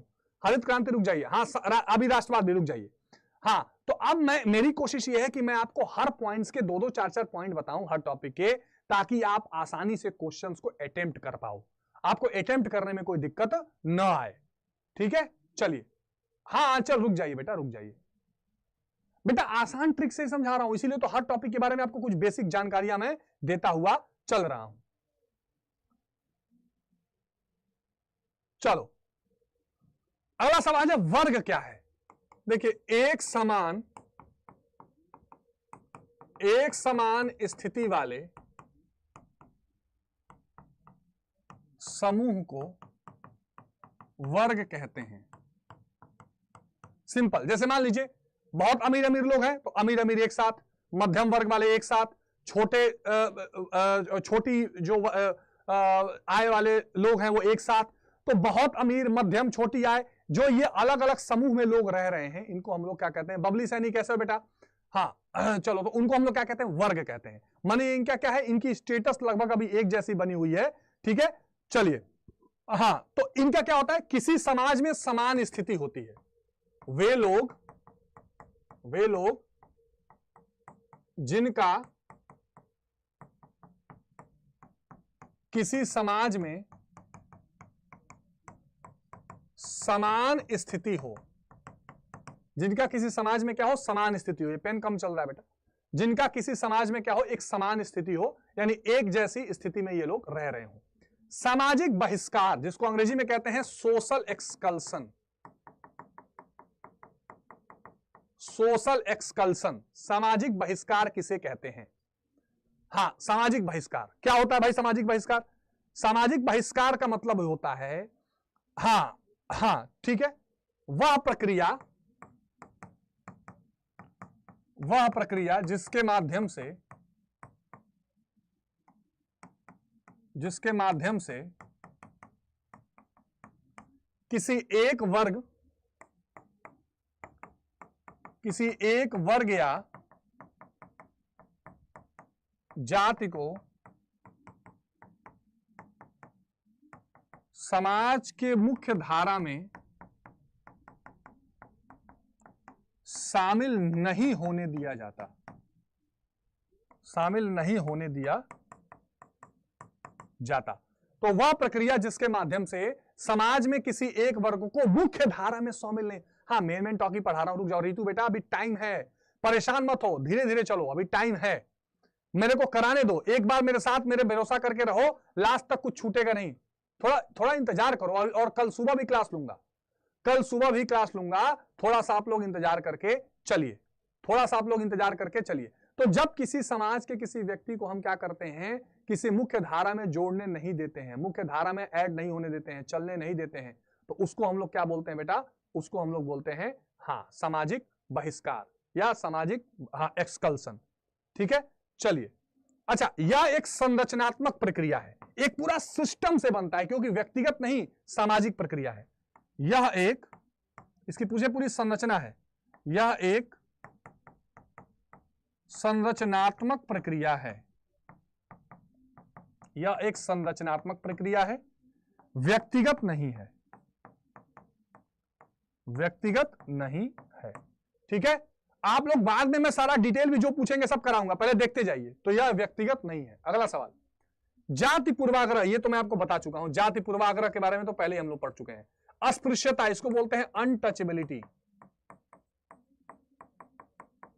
लिखो, जब किसी जाति विशेष के लोग, ठीक है, किसी अन्य वर्ग, धर्म, जाति के व्यक्ति को शारीरिक रूप से स्पर्श न करें या न करने दें, तो क्या कहलाता है? अस्पृश्यता कहलाती है। यानी जब हम क्या करेंगे, ना किसी को छुएंगे, ठीक है, ना छूने देंगे। और इसमें क्या होता है बेसिकली, इसमें अशुद्धता, छोटे जाति के लोग को क्या मानते हैं? अशुद्ध मानते हैं, अशुद्ध माने, है ना, कि ये छोटा जाति के हैं, अशुद्ध हैं, है ना, इम्प्योर हैं सर। हाँ, तो इसको क्या कहा जाता है बच्चों? इस कंडीशन को अस्पृश्यता या अनटचेबिलिटी कहा जाता है। ध्यान रखना, संविधान में बच्चों इसको हटाने के लिए अनुच्छेद 17, जरूर लिख देना, अनुच्छेद 17 का वर्णन किया गया है कि कोई किसी के साथ ये भेदभाव नहीं कर सकता। सर इंपॉर्टेंट बताइए ऑप्शन वाला। बेटा इंपॉर्टेंट का अभी मैं एमसीक्यू कराऊंगा, थोड़ा रुक जाओ। और अभी एक हमारा ना पूर्वाग्रह होता है बेटा, जब हम किसी दूसरे के प्रति नकारात्मक भावना पहले से बना लेते हैं कि अच्छा ये आदमी है, ये तो खराबी होगा, ये आदमी है, ये तो मेरा नुकसान ही करेगा। एमसीक्यू कराऊंगा, रुको ना, थोड़ा रुक जाओ, अभी सब करा लेने दो। एक ही साथ तो सब नहीं करा दूंगा, थोड़ा धीरे रखोगे तो सब करा दूंगा, कुछ उसमें बचेगा नहीं। तो ये जो चीज होगी बच्चे, ये अस्पृश्यता कहलाती है, ध्यान रखना। अभी सब रिवाइज भी कराऊंगा, सब अलग से भी कराऊंगा। भारत में जनजातियों का वर्गीकरण। जनजाति क्या है बेटा? जनजाति हमारे देश में कौन है? जनजाति वो है बेटा जिसको हम लोग क्या कहते हैं? जिसको हम लोग मूलवासी कहते हैं। जनजाति कौन होते हैं? उसको मूलवासी कहते हैं, मूलवासी, या इसको आदिवासी भी कहते हैं। अच्छा, इनकी अगर विशेषता देखी जाए तो ये बहुत लंबे समय से किसी स्थान पर रह रहे होते हैं और ये केवल प्राकृतिक संसाधनों पर ही आश्रित अपना जीवन जीते हैं। प्राकृतिक संसाधनों के ही जो है महत्व से, सहयोग से ही अपना जीवन यापन करते हैं। इनको हम लोग मूलवासी कहते हैं, या इनको हम लोग क्या कहते हैं बेटा, इनको हम लोग आदिवासी की भी संज्ञा देते हैं। अब इनका विभाजन कैसे, मॉर्निंग में तो 8 बजे होगा, इनका विभाजन कैसे किया गया है? ठीक है, तो एक किया गया है प्राकृतिक संसाधनों पर नियंत्रण के अनुसार, प्राकृतिक संसाधनों पर नियंत्रण के आधार पर, जो प्राकृतिक संसाधन है उस पर कितना नियंत्रण है या किसका नियंत्रण है, उस अनुसार भी हम लोगों ने क्या किया है, एक तरह से उनको आदिवासी बताया है। जैसे जब हम खनिजों की खोज करने जाते हैं तो पता लगता है, खनिजों की खोज में ये मिलते हैं कि भाई जहां पर खनिज पदार्थ हैं वहां पर ये कोई जनजाति रह रही है। तो एक तो वर्गीकरण हम लोग इसलिए किया है, इस तरह से किया है कि प्राकृतिक संसाधन किसके पास है। एक इनका वर्गीकरण है शिक्षा के अभाव पर, शिक्षा का अभाव है ना। एक वर्गीकरण वो भी है कि वो जनजाति जिनको शिक्षा का पूरी तरह से अभाव है, ठीक है, अच्छा ये तो हम समस्याओं में लिख सकते हैं बेटा। एक मिनट रुक जाओ, इसको हम लोग एक काम करते हैं, इसको हम लोग इनका वर्गीकरण के हिसाब से अगर हम करें तो एक हम कर देते हैं इनको भाषा के आधार पर। रुक जाओ, एक हम इनका कर देते हैं भाषा के आधार पर, वो तो समस्या में लिख देंगे जो हमने किया, ठीक है। भाषा के आधार पर आप देखोगे कि अलग अलग भाषाएं बोलने वाले लोग रहेंगे, अलग अलग भाषाओं के हिसाब से जनजातियां रहेंगी। भाषा के आधार पर जैसे इसमें 2-3 चीजें आती हैं, ठीक है। एक तो इंडो आर्यन आते हैं, ठीक है, इसमें इंडो आर्यन, ये बहुत इंपॉर्टेंट है, इंडो आर्यन आते हैं। दूसरे नंबर पे आते हैं द्रविडियन जो दक्षिण में है, ठीक है, और एक तिब्बती। इंडो आर्यन, द्रविडियन, बेटा और शेयर कर दो यार, शेयर कर दो, और पीडीएफ बताऊंगा अभी कहां मिलेगा बेटा, टेलीग्राम पर, सीयूटी हिंदी मीडियम, ठीक है, ठीक है। चलो, ऑस्ट्रिक और तिब्बती तीसरे नंबर पर क्या होंगे, ऑस्ट्रिक, ऑस्ट्रिक और तिब्बती, ठीक है। तो ये भाषा के आधार पर एक वर्गीकरण होगा। दूसरा वर्गीकरण कहां होगा, हाँ शेयर करो बेटा, और दबा के शेयर करो। क्षेत्र के आधार पर अगर देखा जाए, ठीक है, क्षेत्र के आधार पर, चलिए क्षेत्र के आधार पर, है ना, क्षेत्र के आधार पर। तो क्षेत्र के आधार पर तुम देखोगे कि भारत में कहीं पूर्वोत्तर राज्यों में पाया जा रहा है, कहीं दक्षिण में पाया जा रहा है। तो क्षेत्र के आधार पर भी जनजातियों का वर्गीकरण क्या किया है, किया गया है। इसके अलावा इनकी शारीरिक कुछ विशेषताएं होती हैं, है ना, देखने में जैसे हैं, शारीरिक विशेषताओं के आधार पर भी वर्गीकरण होता है। शारीरिक विशेषता, ठीक है, शारीरिक विशेषताएं भी इन जनजातियों की कभी कभी अलग तरह से पाई जाती हैं और इस अनुसार भी इनका वर्गीकरण किया जाता है, ठीक है। जैसे द्रविड़ है, आर्य है, मंगोलाइट है, इसमें कौन कौन सा आ जाएंगे, द्रविड़, आर्य, मंगोलिया वाले क्षेत्र के मंगोलाइट। तो ये क्या है, ये भी जनजातियों का वर्गीकरण इस प्रकार किया गया है, शारीरिक के अनुसार भी किया गया है, ठीक है। चलिए, इसके अलावा अर्जित लक्षण के अनुसार हम कह सकते हैं संस्कृति, जो लक्षण इनके बाद में इन्होंने अर्जित कर लिए, अर्जित लक्षणों के अनुसार, ठीक है, जो इन्होंने लक्षण, जैसे सांस्कृतिक जो लक्षण हैं या जो इन्होंने बाद में आजीविका कमानी शुरू कर दी, इन लक्षणों के अनुसार भी धीरे धीरे क्या हो गया, इन लक्षणों के अनुसार भी धीरे धीरे इनका वर्गीकरण इस तरह से किया जा सकता है। तो ये जनजातियों का वर्गीकरण भारत में है, ध्यान रखिएगा, बहुत ही इंपॉर्टेंट रूप से देखा जाता है। अगला है जनजातीय समस्या का विवरण कीजिए। जनजातीय समस्या, तो समस्या मैंने आपको अभी बताया, प्राकृतिक, इसमें समस्या में पहला होगा प्राकृतिक संसाधन, प्राकृतिक संसाधन पर नियंत्रण की समस्या। देखो एक चीज ध्यान रखना, जनजातीय समस्या जहां पर आए वहां पर आप एक लिख लेना कि भाई ये लोग जल जंगल जमीन के लिए लड़ते हैं। जल जंगल जमीन, ये लोग कहते हैं कि हमारी जो जल है, जहां हमको हमारी जो नदियां हैं, हमारी जो जंगल है और हमारी जो नदियां हैं, हमारा जो जमीन है, इसको आप लोग हथियारे की कोशिश मत करो। हमेशा होता क्या है कि जहां पर ये जंगलों में रहते हैं, जिन प्राकृतिक संसाधनों के पास ये रहते हैं, उसको निकालने के लिए इनको हमेशा जबरदस्ती वहां से हटाया जाता है, इनके पुनर्वास की व्यवस्था नहीं की जाती है। तो ये सारी चीजें हैं। तो इनके जो प्राकृतिक संसाधनों पर जो इनका नियंत्रण है वो समाप्त किया जाता है। इनमें शिक्षा का अभाव है, ठीक है, इनमें क्या है, शिक्षा का अभाव है। ये भी जनजातियों की एक बहुत बड़ी समस्या बनी हुई है। आरी बात समझ में। विस्थापन और पुनर्वास, मान लीजिए उनको कहीं हटाया जा रहा है तो कहां बसाया जाए। या बसाया भी जा रहा तो वहां से खुश नहीं है। विस्थापन एवं पुनर्वास, ठीक है, ये इसमें शामिल है। विस्थापन एवं पुनर्वास ये इसमें शामिल है, ठीक है, विस्थापन एवं पुनर्वास ये इसमें शामिल है। स्वास्थ्य एवं कुपोषण की समस्या, स्वास्थ्य एवं कुपोषण की समस्या, ये सारी समस्याएं आप जनजातियों की समस्या में लिख सकते हैं। हाँ बिल्कुल बिल्कुल बने रहो भाई, अभी सारी की सारी चीजें कराऊंगा। ये सारी की सारी समस्याएं जो है अब जनजातियों की समस्या में लिख सकते हैं। भाई लाइक करो यार, सब लोग लाइक वाइक करके बैठे रहो, ठीक है। चलिए आगे चलें। सामाजिक स्तरीकरण, ये तो अभी थोड़ा रुक जाइए, अभी ये क्योंकि अलग पॉइंट में मैं इसको टच करूंगा। अन्य पिछड़ा वर्ग की विशेषता क्या है? अन्य पिछड़ा वर्ग, ठीक है, तो अनुसूचित जाति एवं जनजाति के अतिरिक्त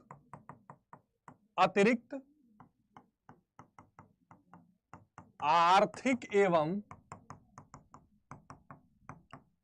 शैक्षिक रूप से पिछड़े वर्ग के लोग, ठीक है। देखिए भारत में क्या है, एक तो जो दबे लोग हैं अनुसूचित जाति और जनजाति हैं, तो अनुसूचित जाति और जनजाति के अलावा जो आर्थिक रूप से पिछड़े लोग हैं उनको हम लोग क्या बोलते हैं बेटा?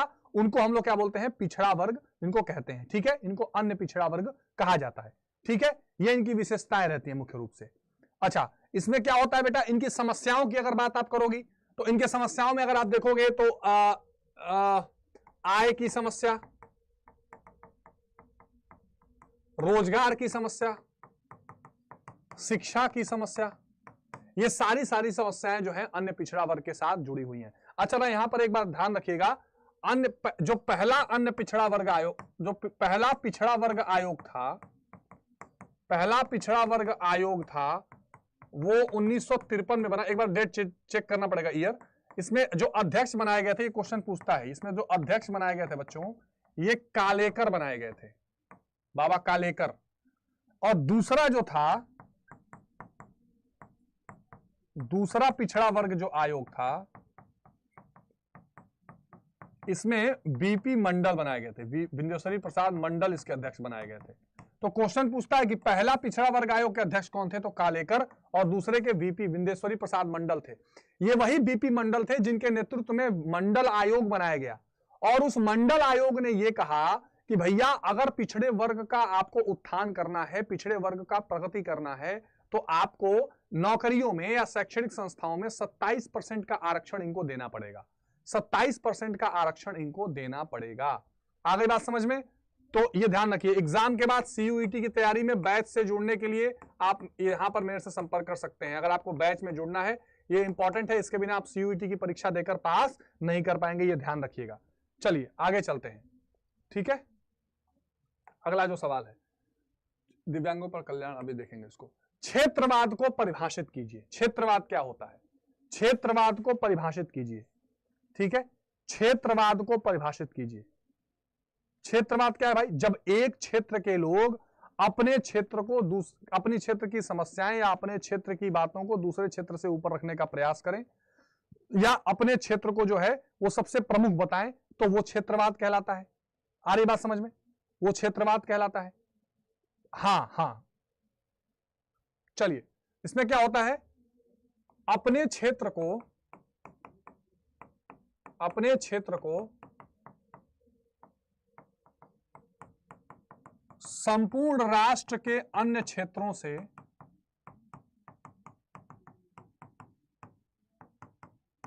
प्रमुख बताना एवं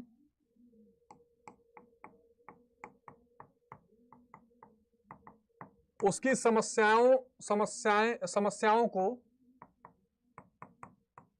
उठाना क्या कहलाता है? क्षेत्रवाद कहलाता है। अच्छा, यहां पर क्या होता है, यहां पर व्यक्ति क्या करते हैं, केवल अपने ही क्षेत्र को प्रमुख मान के चलते हैं, अपने ही क्षेत्र की बातों को ज्यादा उठाते हैं। और एक तरह से आप ये कह सकते हैं कि इसमें खास करके जो प्रमुख चीजें होती है। एक तो आधार इसका बनता है भाषा और एक बनती है राजनीति। ठीक है, या तो भाषा के आधार पर क्षेत्रवाद किया जाएगा, जैसे भारत में आपने सुना होगा द्रविड़ आंदोलन बहुत दिनों तक चला था। भारत में जो है वो अलग अलग संस्कृतियों के लिए नॉर्थ ईस्ट के जो इलाके हैं वो अपने स्वायत्तता की अक्सर मांग करने लगते हैं। ठीक है, हम इंग्लिश मीडियम से हैं। अच्छा बेटा अर्पिता कितना इंग्लिश में पढ़ाओ? सर सीयूटी के लिए आप सोशियोलॉजी पढ़ाओगे? बेटा जरूर कोशिश करेंगे। ठीक है, चलिए तो ये ध्यान रखिएगा। मास मीडिया पर अभी आ रहे हैं, थोड़ा रुक जाइए। तो इसको हम लोग क्या बोलते हैं? क्षेत्रवाद बोलते हैं, है ना। इसको हम लोग क्या बोलते हैं? क्षेत्रवाद बोलते हैं। नगरीय समाज की क्या विशेषता होती है बेटा? तो पहला तो ये जान लीजिए कि द्वितीयक एवं तृतीयक क्रियाएं यहां पाई जाती हैं। मतलब क्या होता है?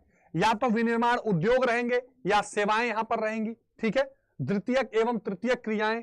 दूसरा क्या पाया जाएगा? अधिक जनसंख्या।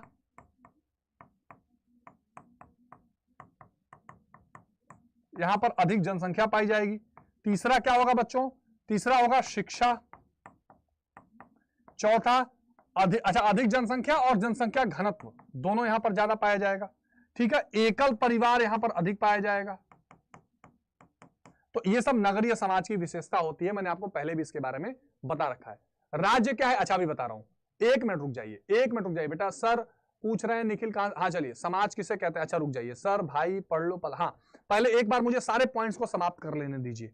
ठीक है, पहले सारे पॉइंट्स को समाप्त करने दीजिए। अब यहां पर एक क्वेश्चन और बहुत तेजी से पूछा जाता है।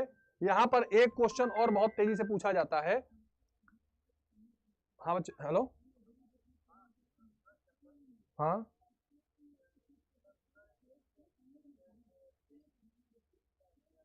अभी क्लास में, अभी क्लास में बच्चे बात करें।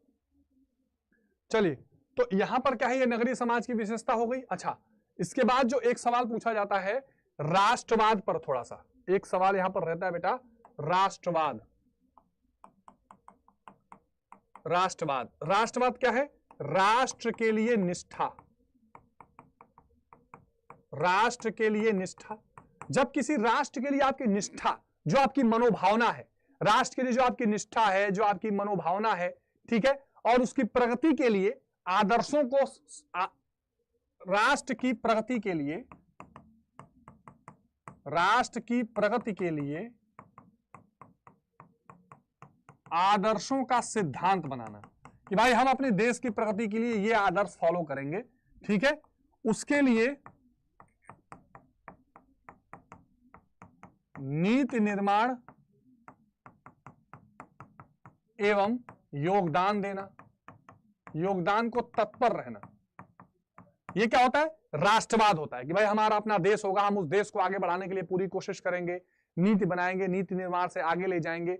ये सारी चीजें राष्ट्रवाद के रूप में आती हैं। अच्छा एक बात ध्यान रखिएगा, राष्ट्रवाद एक क्या है? एक मनोभावना है, मनोभावना है।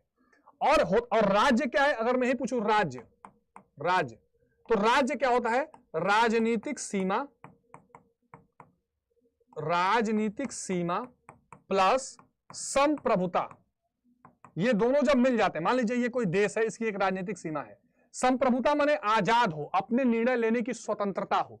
ठीक है, चलिए अंकित राव बहुत बढ़िया। तो इसको हम लोग क्या बोल देते हैं? राज्य बोलते हैं। तो जब आपके पास एक राजनीतिक सीमा हो, साथ में आपको संप्रभुता मिली हो, यानी कि अपने निर्णय लेने की आजादी मिली हो, तो उसको हम लोग क्या बोलते हैं? राज्य बोलते हैं।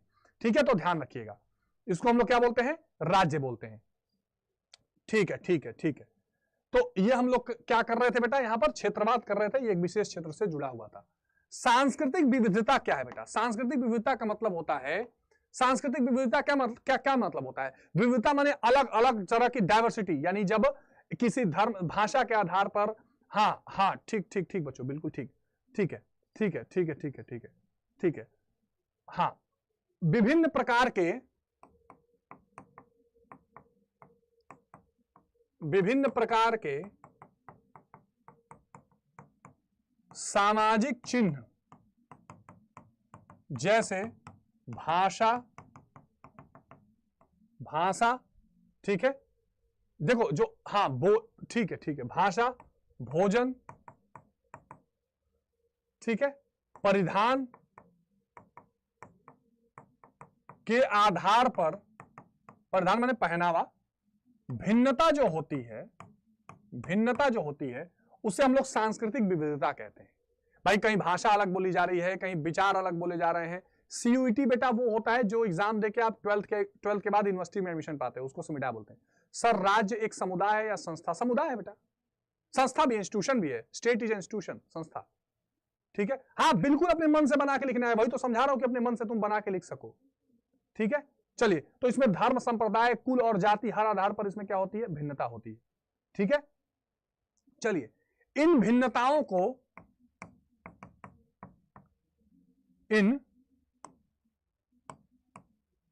ये ध्यान रखना इंपॉर्टेंट बात है, इन भिन्नताओं को समायोजित करना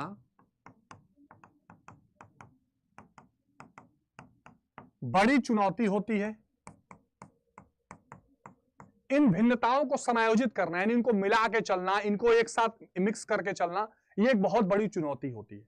इन भिन्नताओं को समायोजित करके चलना एक बहुत बड़ी चुनौती होती है, क्योंकि देश की एकता एवं अखंडता के लिए, देश के एकता एवं अखंडता के लिए, देश के एकता एवं अखंडता के लिए चुनौती भी है। देश के एकता एवं अखंडता के लिए एक चुनौती भी होती है। देश के एकता और अखंडता के लिए क्या होती है बेटा? ये एक चुनौती भी होती है, ये आप ध्यान रखिएगा। ठीक है, तो ये सांस्कृतिक विविधता में आप ध्यान रखना। चलो, लोकतंत्र क्या है? लोकतंत्र में राजनीतिक दलों की भूमिका, वेरी इंपॉर्टेंट क्वेश्चन। तो लोकतंत्र क्या है? लोकतंत्र की अगर आप बात करेंगे तो लोगों का शासन या लोगों के द्वारा चुना हुआ शासन, लोगों के द्वारा चुना हुआ जो शासन होता है वो लोकतंत्र कहलाता है। हाँ बच्चों, बने रहो, बिल्कुल बने रहो। देखो संख्या घटाओ मत भाई, संख्या, हाँ ओके अमीशा बेटा, ठीक है, पढ़ते रहो, अभी जो जो पूछोगे सब समझाऊंगा। लोगों का शासन, लोगों के द्वारा चुना हुआ शासन। लिंकन ने क्या कहा था? अब्राहम लिंकन ने क्या कहा था बच्चों? लोगों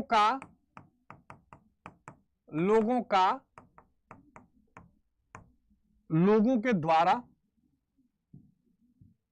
ठीक है, लोगों के द्वारा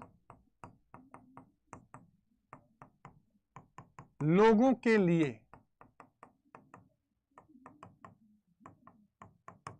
लिए, ठीक है, लोगों के द्वारा लोगों के लिए जो चुना हुआ शासन होता है वो क्या कहलाता है? लोकतंत्र कहलाता है। ठीक है, लोगों का शासन लोगों के लिए, लोगों के द्वारा, ये क्या कहलाता है? लोकतंत्र कहलाता है। ये किसने कहा बच्चों? भाई संख्या घट क्यों रही है, क्या बात है? पढ़ने का मन नहीं है? पढ़ने का मन नहीं है तो उसको हम लोग क्या बोलते हैं बेटा? उसको हम लोग लोकतंत्र या डेमोक्रेसी कहते हैं। आगे बात समझ में? उसको हम लोग लोकतंत्र या डेमोक्रेसी कहते हैं। अब राजनीतिक दलों की क्या भूमिका है? तो बेटा राजनीतिक दलों के द्वारा ही लोकतंत्र सफल हो सकता है। राजनीतिक दलों के द्वारा ही लोकतंत्र क्या हो सकता है बच्चों? सफल हो सकता है। राजनीतिक दल इसमें क्या करते हैं? सहभागिता करते हैं। इसमें सबसे बड़ा सहभागी कौन बनता है? राजनीतिक दल बनते हैं। एक सेकंड बच्चे,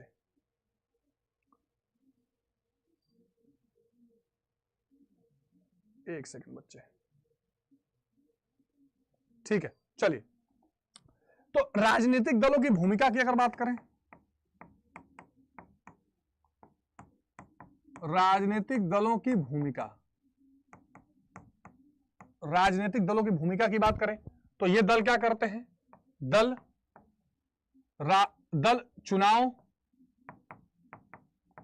चुनाव में भागीदारी करते हैं,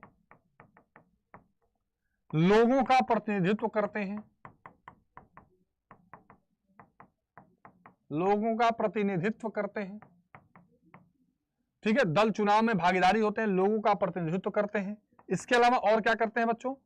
चुनाव में भागीदार होते हैं, लोगों का प्रतिनिधित्व करते हैं, और क्या करते हैं? विचारों का प्रतिनिधित्व करते हैं।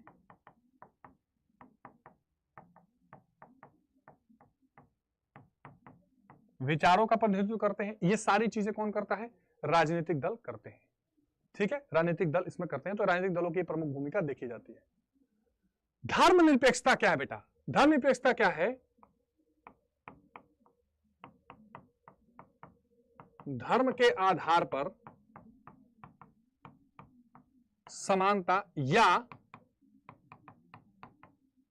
किसी भी धर्म को छोटा या बड़ा न समझना, साधारण भाषा में समझा रहा हूं, बड़ा न समझना धर्मनिरपेक्षता कहलाता है। ठीक है, राजनीति के हिसाब से लिख देंगे कि जब राज्य किसी भी धर्म को कोई विशेष वरीयता न दे। ठीक है, जब राज्य किसी भी धर्म को विशेष वरीयता न दे, विशेष वरीयता न दे, जब राज्य किसी भी धर्म को विशेष वरीयता न दे, सबको क्या रखे, बराबर लेके चले, उसको हम लोग धर्मनिरपेक्षता कहते हैं। सब नगरीय समाज से क्या आशय है, इसकी प्रमुख विशेषताओं का वर्णन कीजिए। आर्मी बेटा बता तो चुका हूं, वह समाज जो द्वितीयक और तृतीय क्रियाओं पर चले, यानी विनिर्माण या सेवा की क्रियाओं पर चले, उसे नगरीय व्यवस्था कहते हैं। यहां पर औद्योगिकीकरण होता है, यहां पर क्या होता है, जनसंख्या घनत्व ज्यादा होती है, जनसंख्या ज्यादा होता है, आय अधिक होती है। ठीक है, लोग एकल परिवार रहता है, यही सब नगरीय विशेषता है। शहरों की क्या विशेषता होती है, नहीं पता आपको? ठीक है, आगे बात समझ में। ऑफिशियल अनुपम जी अभी पॉइंट्स देखते रहो, आप पॉइंट्स देखते रहो, बाकी सारी चीजों को हम करेंगे। ठीक है, चलिए इससे इसके थ्रू क्या होता है, इसमें इसका प्रभाव क्या होता है, सामाजिक मामलों में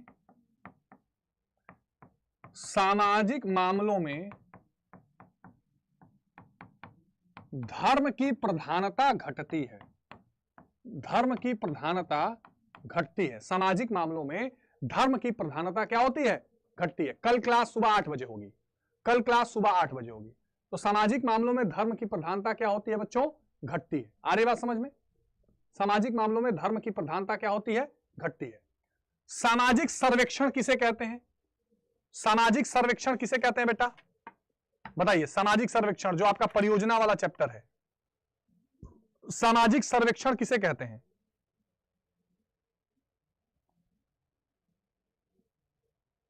चलिए चलिए, सामाजिक सर्वेक्षण किसे कहते हैं बच्चों? चलिए, हाँ हाँ हाँ, ये परियोजना वाले चैप्टर से है, परियोजना वाले, प्रोजेक्ट वाले। ठीक है, परियोजना वाले। चलिए, ये सामाजिक अनुसंधान की वह पद्धति है,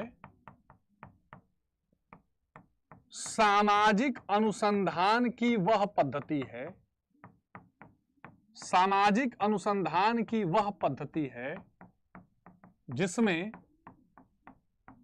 अनुसंधानकर्ता घटना स्थल पर स्वयं जाता है और घटना की जांच करता है।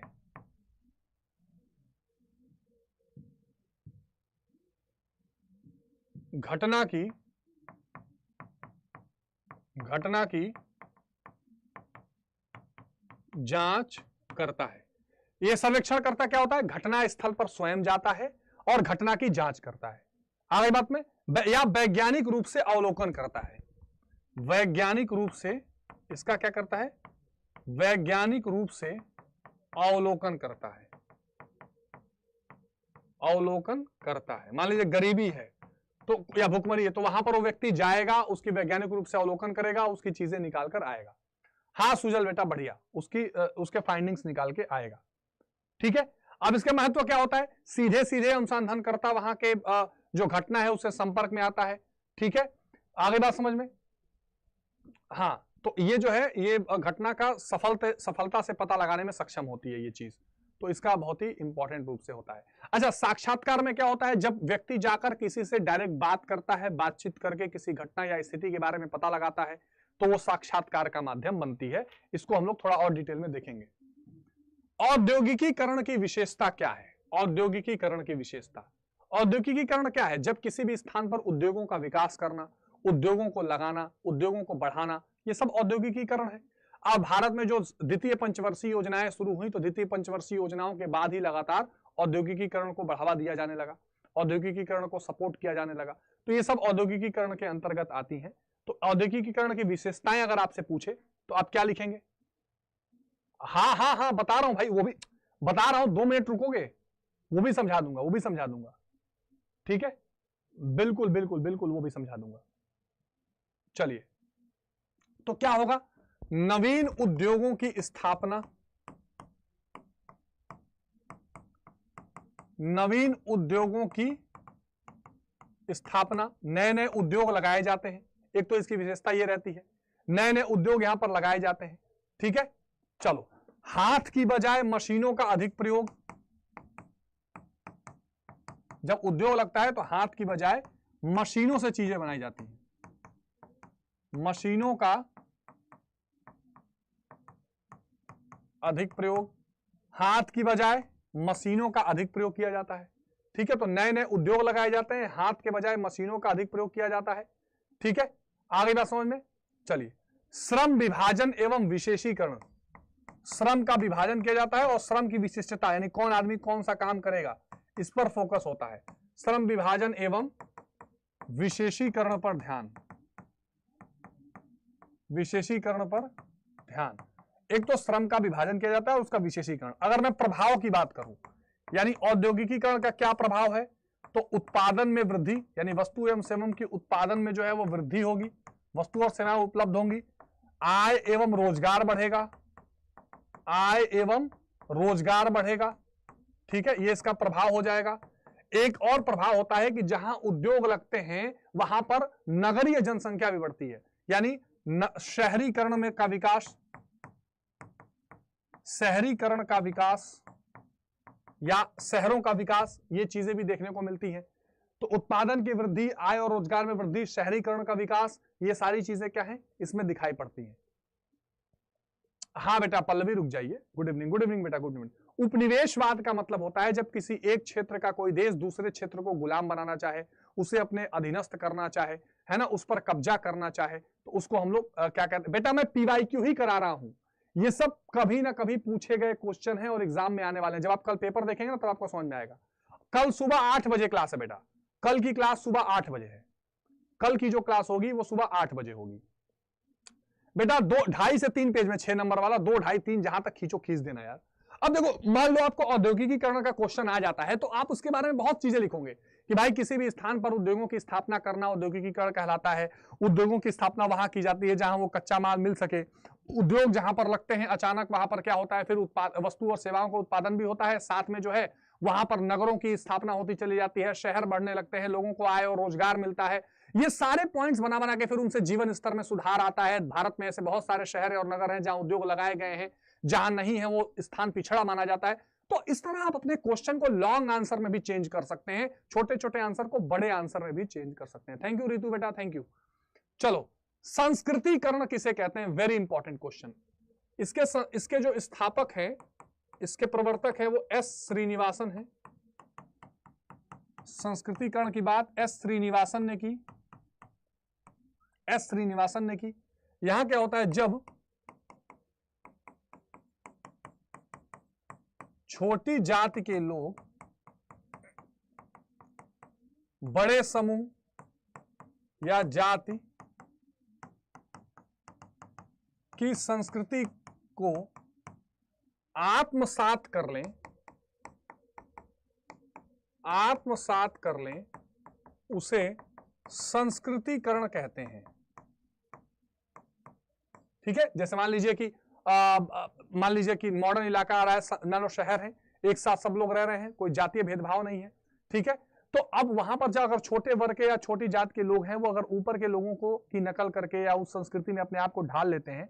बहुत सारे से एग्जाम्पल दिखते हैं। जैसे अगर शादियों में देखो, पहले बड़ी बड़ी शादियों में हल्दी का प्रोग्राम अलग से होता था, आज देखो हर साथ शादियों में होता है, संस्कृतिकरण ही तो है। तो यहां पर जो जब छोटे जात के लोग या छोटे वर्ग के लोग बड़ी संस्कृतियों को अपनाते हैं तो उसको संस्कृतिकरण कहा जाता है, संस्कृताइजेशन कहा जाता है। ध्यान रखिएगा, इस पर सवाल हर हाल में पूछा जाता है। एन श्रीनिवासन ने इसको कहा था, ठीक है। तो जो निचले जाति की, निचले पायदान की जातियां हैं, जब ऊंची जातियों की नकल करके उन संस्कृतियों को अपना लेती हैं तो इसको कहा जाता है। बेटा रामदत्त मौर्य 2.5 से 3 पेज से अधिक कुछ नहीं लिखना है। आगे बात समझ में, चलिए। हाँ हाँ ठीक है, ठीक है। चलिए, समाज में कानून की क्या विशेषता बेटा, समाज में कानून की क्या विशेषता है, यह क्वेश्चन बहुत बार पूछा गया है। तो कानून प्रणाली जो है वो लोगों के अधिकारों को मान्यता प्रदान करने में महत्वपूर्ण भूमिका निभाती है। लोगों के अधिकारों को मान्यता प्रदान कराने में महत्वपूर्ण भूमिका, ठीक है। जो समाज में कानून की विशेषता है वो ये है कि लोगों के अधिकारों को मान्यता प्रदान कराने में ये महत्वपूर्ण भूमिका निभाती है, ठीक है।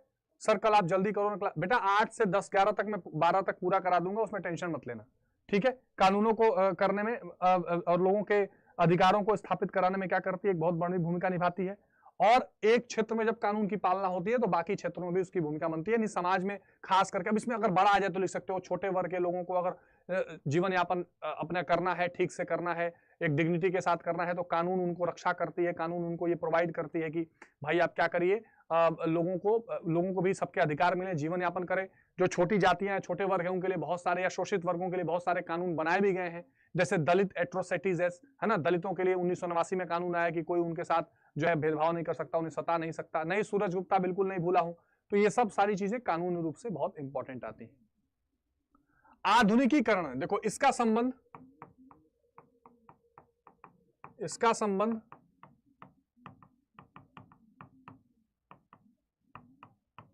वैज्ञानिक मूल्यों से है। इसका संबंध क्या है बेटा, वैज्ञानिक मूल्यों से। आधुनिकीकरण का संबंध जो है वो वैज्ञानिक मूल्य से, साइंटिफिक जो मूल्य होते हैं, ठीक है। चलिए, तो ये क्या होता है, एक प्रकार की जो सामाजिक, आर्थिक और राजनीतिक व्यवस्था है इसकी ओर परिवर्तन, ठीक है। सामाजिक, राजनीतिक एवं आर्थिक व्यवस्था के नए परिवर्तन की प्रक्रिया है। नए परिवर्तन की प्रक्रिया है, क्या है, आधुनिकीकरण। आधुनिकीकरण में क्या होगा, जो नया परिवर्तन है उसकी प्रक्रिया दिखाई पड़ता है। दुनिया का हर शौक पाला नहीं जाता, खिलौनों को उछाला नहीं जाता, मेहनत टाला। अच्छा हाँ, अब्दुल अली सर ठीक है बेटा, अली सर ठीक है, अली सर एकदम मौज में है, ठीक है। अली सर क्या करें यार, जिंदगी तबाह कर देते हैं, गले का बना दिया एकदम गुलदस्ता, बोल बोल के चिल्ला चिल्ला के, कहता हूं मत जोर डाला करो गले में, मानने को तैयार नहीं है, अब क्या ही करें। ऐसा ही है उनका गप्पी वाला। चलिए, कल थोड़ा जल्दी क्लास चला दीजिएगा बेटा, चलो कोशिश करूंगा जल्दी स्टार्ट कर दूं, ठीक है। चलो 500 लाइव तो तुम लोग कर नहीं पाए। प्रभुत्व जाति क्या कहते हैं, जिनका समाज में वर्चस्व हो, जिनका समाज में वर्चस्व हो। तो जो प्रभुत्व जातियां होती हैं वो जातियां होती हैं जिनका समाज में बहुत वर्चस्व देखा जाता है, जो समाज में दबदबा बना के रखती हैं। अभी कृषि वाला पूरा चैप्टर कराना है, रुक से जाओ, ठीक है। तो जिनका समाज में पूरा वर्चस्व चलता है, जिनका समाज में होल्ड चलता है, वो क्या कहलाती हैं, वर्चस्व जातियां कहलाती हैं, ठीक है। प्रभुत्व जातियां कहलाती हैं। बड़े पैमाने पर इनके पास भूमि होती है, ठीक है ना, इनके पास क्या होती है, बड़े पैमाने पर भूमि होती है। ये क्वेश्चन सब पूछा गया है, बड़े पैमाने पर इनके पास भूमि होती है, यानी भूमि बहुत ज्यादा होती है। पश्चिमीकरण किसे कहा जाता है, पश्चिमीकरण किसे कहा जाता है, ठीक है। तो पश्चिमी सब देखो, यह वैश्वीकरण का प्रभाव है, ठीक है, वैश्वीकरण का प्रभाव है। पश्चिमी संस्कृति का हावी होना या उसका प्रभाव पड़ना पश्चिमीकरण कहलाता है। पश्चिमीकरण कहलाता है। तो वैश्वीकरण का प्रभाव है, पश्चिमी संस्कृति जब हावी होती है, पश्चिमी संस्कृति का जब प्रभाव पड़ता है, ठीक है, तो इससे क्या होता है, उसको हम लोग पश्चिमीकरण का नाम देते हैं, ठीक है। उसको हम लोग क्या कहते हैं, पश्चिमीकरण का नाम देते हैं। अब कुछ एमसीक्यू करा दूं, बताओ, जो एमसीक्यू मैंने कराए थे एक बार रिवाइज करा दूं, फिर आगे चलें, जल्दी बताओ। एक बार कुछ एमसीक्यूज करा दूं। अच्छा, जय भीम बेटा, जय भीम, या लास्ट में उसको रिवाइज करा दूंगा, कल भी तो सेशन है। चलिए, पंचायती राज किसे कहते हैं, ये बहुत इंपॉर्टेंट है। देखो बेटा, पंचायत 5 लोगों के न्याय व्यवस्था को कहा जाता था, वर्तमान में ये शासन व्यवस्था की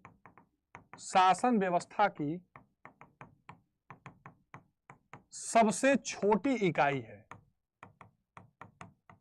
ठीक है, वर्तमान में ये शासन व्यवस्था की क्या है, सबसे छोटी इकाई है। समझ में आ गया। पंचायत को मैं यहां पर समझा दे रहा हूं। देखो, पंचायत जो है वो क्या है,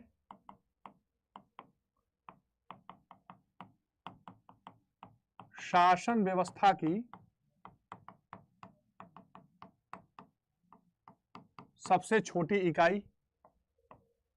अच्छा, ध्यान रखना 1993 में 73वां संविधान संशोधन किया गया। ठीक है, और पंचायती राज व्यवस्था जो है वो क्या की गई बच्चों, स्थापित की गई। पंचायती राज व्यवस्था बच्चों क्या की गई, स्थापित की गई। सर अली सर से बोल दीजिए मेरे तरफ सर को धन्यवाद। ओके बेटा अमीशा, ओके ठीक है, बोल दूंगा। तो 1993 में 73वां संविधान संशोधन लाया, पंचायती राज की व्यवस्था को स्थापित किया गया। इसमें ध्यान रखना बच्चों, पंचायत ये 73वां संविधान संशोधन, अच्छा ये त्रिस्तरीय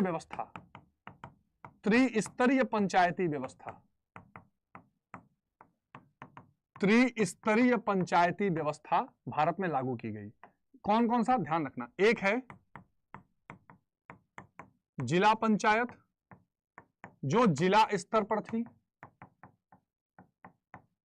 ठीक है, एक है बच्चों ग्राम पंचायत, सॉरी जिला पंचायत जिला स्तर पर, एक था पंचायत समिति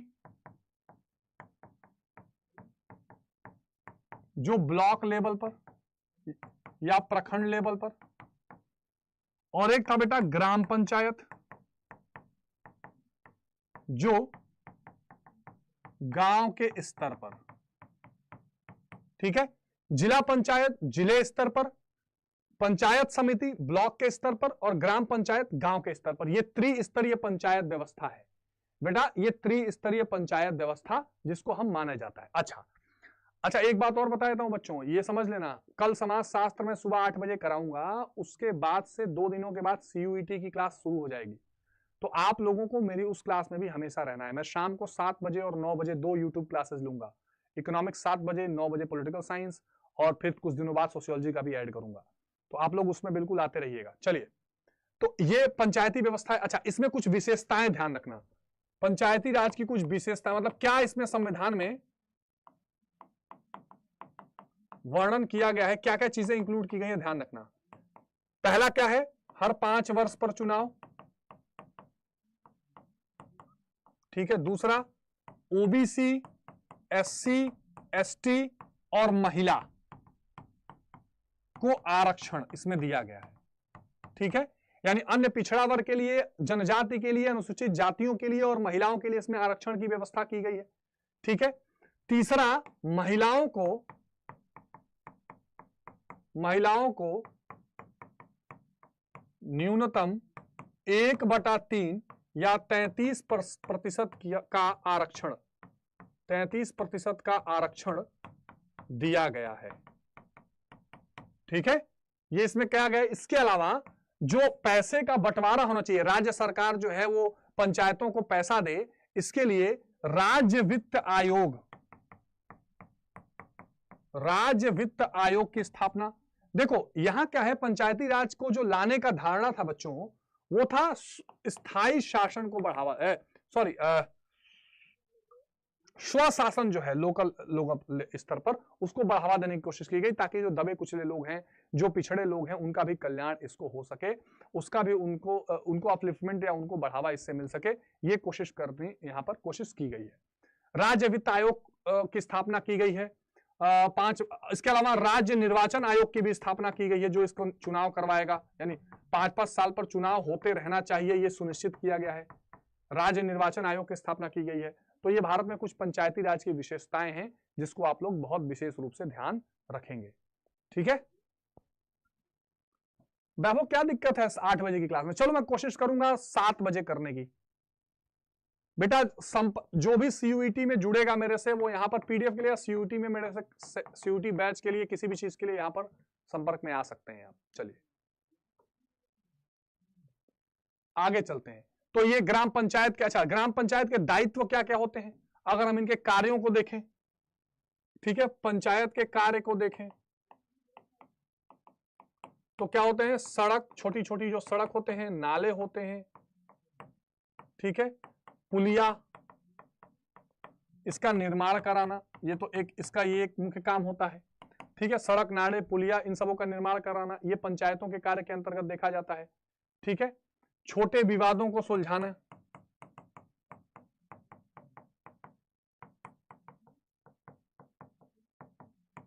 तो ये सब पंचायतों के कार्यों या दायित्व के अंतर्गत भी इनको देखा जाता है। आ रही बात समझ में?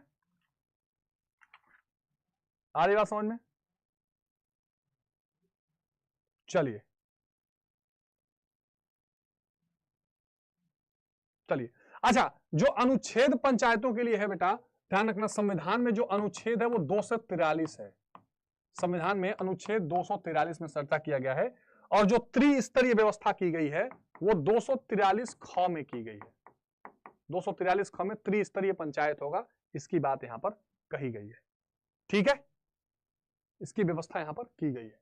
तो ये पंचायतों से रिलेटेड पॉइंट्स इंपॉर्टेंट है, इतना भी लिख दोगे तो हो जाएगा। दबाव समूह क्या है? ये गैर राजनीतिक संगठन जो सामाजिक हित एवं मुद्दों के लिए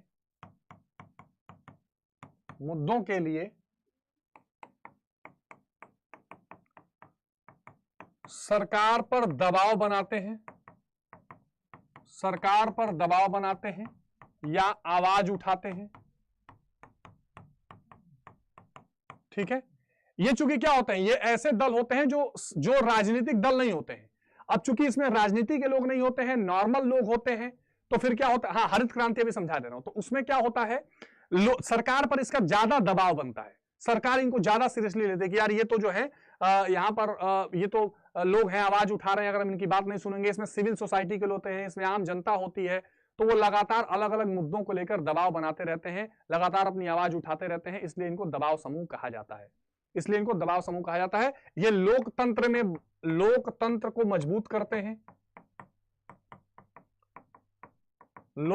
मजबूत करते हैं, पारदर्शी बनाते हैं, यानी सरकार को जवाब देना पड़ता है, उत्तरदायी बनाते हैं।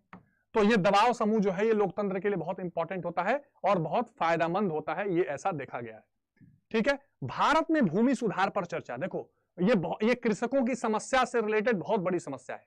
भारत में भूमि सुधार का सबसे बड़ा प्रॉब्लम क्या है, यानी कि जो है भूमिहीनता। एक तो समस्या क्या है भूमि सुधार की, जरूरी क्यों है? तो समस्या है कि भूमिहीनता है, बहुत लोगों के पास जमीन नहीं है, उनके पास क्या है, लैंड होल्डिंग ही नहीं है, बिल्कुल जमीन नहीं है। जमीन नहीं रहेगी तो ना खेती कर पाएंगे, ना उनको कोई कर्जा देगा, तो उनके सामने बहुत बड़ी समस्या होती है, तो भूमिहीनता होती है। इसके अलावा छोटी भूमि धारकता होती है, भूमि का असमान वितरण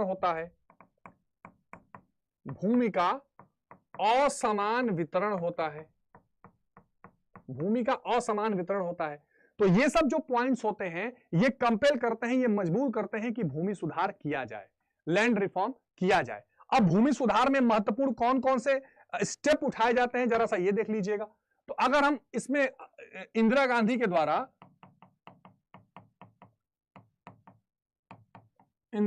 के द्वारा भूमि सुधार, उस दौरान क्या क्या कोशिश की गई करने की, तो एक तो सबसे पहले जमींदारी प्रथा को समाप्त करना, ठीक है। अच्छा, ये काम 1969 के आसपास मुख्य रूप से शुरू किया गया। तो जमींदारी, जहां पर कुछ लोगों के पास ही बहुत ज्यादा जमीन होगी और वो टैक्स वसूलेंगे, वो जो है लगान वसूलेंगे, इसको समाप्त करना एक बहुत बड़ी समस्या आई, मतलब बहुत बड़ी कोशिश की गई कि इसको समाप्त किया जाए।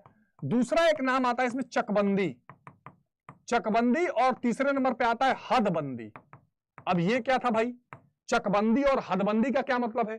देखो, जो खेत होते हैं ना, खेतों के जो छोटे छोटे एरिया होते हैं, इनको चक कहा जाता है। अब मान लो तुम्हारा एक खेत यहां है, एक खेत यहां है, एक खेत यहां है, तो यहां पर सरकार ने कहा कि इससे तो तुम पैदावार और बेकार कर लोगे, इससे कोई फायदा तो होगा नहीं, तो कोशिश ये करो कि तुम अपने जो अलग अलग बिखरे बिखरे जमीन है उनको एक कर लो। तो इसको कहा जाता है बच्चों चकबंदी, है ना। इसको अंग्रेजी में कहा जाता है कंसोलिडेशन, यानी जो बिखरी बिखरी जमीनें हैं उन जमीनों को तुम एक जगह इकट्ठा कर लो, उसको कहा गया चकबंदी, कंसोलिडेशन ऑफ लैंड। उसके बाद कहा गया हदबंदी, इसको कहा गया लैंड सीलिंग। लैंड सीलिंग मतलब क्या, इसको कहा गया कि तुम्हारे पास एक लिमिट से ज्यादा जमीन नहीं होगी। भाई कोई खाते खाते मर रहा है, किसी के पास खाना ही नहीं है ना, तो उसमें कोशिश ये की गई कि भाई ऐसा है आप एक लिमिट से ज्यादा जमीन नहीं रखेंगे, और अगर उस लिमिट से ज्यादा आप जमीन रखते हैं तो फिर सरकार वो जमीन लेकर गरीबों में बांट देगी। सरकार क्या करेगी, वो जमीन लेकर गरीबों में बांट देगी। तो यहां पर क्या कहा गया, जमींदारी प्रथा को जो है चकबंदी, हदबंदी, जमींदारी प्रथा को समाप्त करना, ये सारी चीजें भूमि सुधार के अंतर्गत रखी गई थी, ये ध्यान रखिएगा। इन चीजों को किसके अंतर्गत रखा गया बच्चों, भूमि सुधार के अंतर्गत रखा गया था। भूमि सुधार यानी लैंड रिफॉर्म्स के अंतर्गत ये करने की कोशिश की गई थी। तो ये भारत में भूमि सुधार पर चर्चा है। हालांकि इसमें आप लास्ट में ये लिखना कि ये भूमि सुधार का कार्यक्रम केरल और बंगाल में ज्यादा सक्सेसफुल रहा, बाकी इलाकों में उतना सक्सेसफुल नहीं हो पाया। इसलिए आज भी किसानों की एक बहुत बड़ी समस्या असमान भूमि वितरण है, या जो भूमिहीनता है, जिसको दूर करना बहुत आवश्यक है ताकि किसानों की समस्या को क्या किया जाए, समाप्त किया जा सके। तो ये बहुत इंपॉर्टेंट है, ध्यान रखिए। चलो आगे देखते हैं, हरित क्रांति क्या है ये देख लो बेटा। मैं हरित क्रांति के बारे में यहां पर समझा देता हूं आपको। हरित क्रांति, हरित क्रांति। अब देखो हरित क्रांति क्या थी।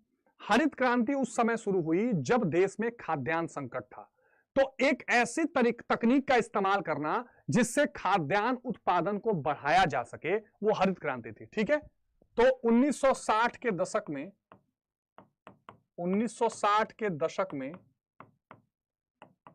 नए तकनीक के माध्यम से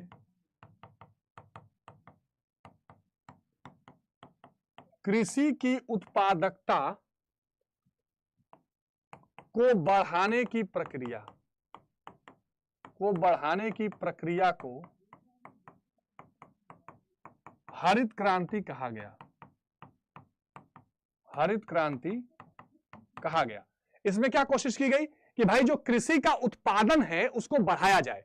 अब इसमें कुछ उपकरणों का इस्तेमाल किया गया। क्या क्या इसके उपकरण थे, ध्यान से देखो। हरित क्रांति के उपकरण में सबसे पहला था कृषि का मशीनीकरण।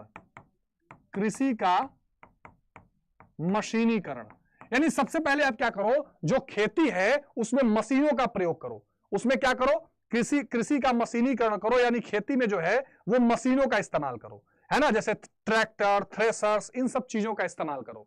इसके अलावा HYV बीज, जिसको कहा गया उन्नतशील बीज, उन्नतशील बीज, ऐसे बीजों का इस्तेमाल जिनसे ऑटोमेटिक प्रोडक्शन क्या हो, बहुत ज्यादा हो। ऐसे बीजों का इस्तेमाल जिनसे प्रोडक्शन, ये बाहर से आए बीज थे। अच्छा, भारत में ध्यान रखना, MS स्वामीनाथन ने इसकी शुरुआत की थी, इसीलिए इनको क्या मिला है, अभी भारत रत्न भी मिला है। MS स्वामीनाथन ने ये खाद्य संपन्नता ले आई थी। तो कृषि का मशीनीकरण, HYV बीज का, उन्नतशील बीज का प्रयोग करना, ठीक है। रासायनिक उर्वरकों का प्रयोग, रासायनिक उर्वरक यानी खाद जो है इसका प्रयोग करना, जैसे डाई अमोनिया फॉस्फेट, इस तरह के बहुत सारे जो खाद हैं उन खादों का इस्तेमाल करना ताकि उत्पादन क्या किया जा सके, उत्पादन बढ़ाया जा सके। यार अभी तक तुम लोग 500 लाइव नहीं कर पा रहे हो, क्या कर रहे हो यार, एक बार तो 500 लाइव करो, तभी तो सुबह 1000 आएंगे। बेटा सब लघु अति लघु एक साथ करा रहा हूं, उसके सारे पॉइंट्स बता रहा हूं, कहीं भी आंसर आराम से लिख लोगे अगर ध्यान से सुन के चलोगे तो। रासायनिक उर्वरकों का प्रयोग किया गया, ठीक है। इसके अलावा और क्या किया गया, अधिक सिंचाई करना, ये सारी जो चीजें थी ये क्या थी, हरित क्रांति के अंतर्गत देखी जा रही थी। अच्छा एक बात और बता रहा हूं, ये वीडियो खत्म होते ही सबसे पहले ये लाइव खत्म होते ही इसी चैनल के वीडियो में जाना, वहां पे समाज शास्त्र के सारे इंपॉर्टेंट टॉपिक्स का वीडियो अभी आएगा या आ गया होगा, 5 मिनट की वीडियो है, वो देख लेना कि ये टॉपिक जरूर देख के जाना है, वो वीडियो जरूर देख लेना। अभी यहां बने रहो, ध्यान से सुनो। तो अधिक सिंचाई, रासायनिक उर्वरकों का प्रयोग, HYV बीज, उन्नतशील बीज, कृषि का मशीनीकरण, इन सभी चीजों के माध्यम से जो खाद्य संपन्नता या अनाजों की उत्पादन को बढ़ाने की जो प्रक्रिया है उसको हरित क्रांति कहा गया। अब यहां पॉइंट आपसे पूछेगा हरित क्रांति का प्रभाव, यानी ग्रीन रेवोल्यूशन का प्रभाव क्या क्या पड़ा है। हरित क्रांति का प्रभाव आपसे पूछेगा, तो सबसे पहला प्रभाव जो है खाद्य संपन्नता, हमारे पास अनाज बहुत ज्यादा आ गया, ठीक है। किसानों की आय में वृद्धि, किसानों की आय में वृद्धि, ठीक है।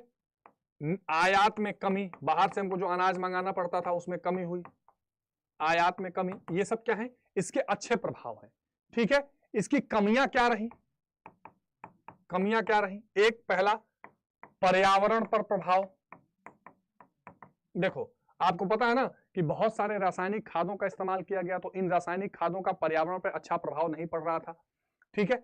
चलो बहुत बढ़िया रवि क्रिएशन, तो इसका जो है प्रभाव अच्छा नहीं पड़ रहा था पर्यावरण पे। उसके अलावा बहुत ज्यादा इसमें सिंचाई करनी पड़ रही थी, तो सिंचाई के कारण जो जमीन के भीतर का जल स्तर है, जो भूजल स्तर है, वो क्या हुआ, वो लगातार घटने लगा। जो भूजल स्तर है वो लगातार क्या हो रहा था बच्चों, वो लगातार घट रहा था, तो ये भी एक बड़ी समस्या थी।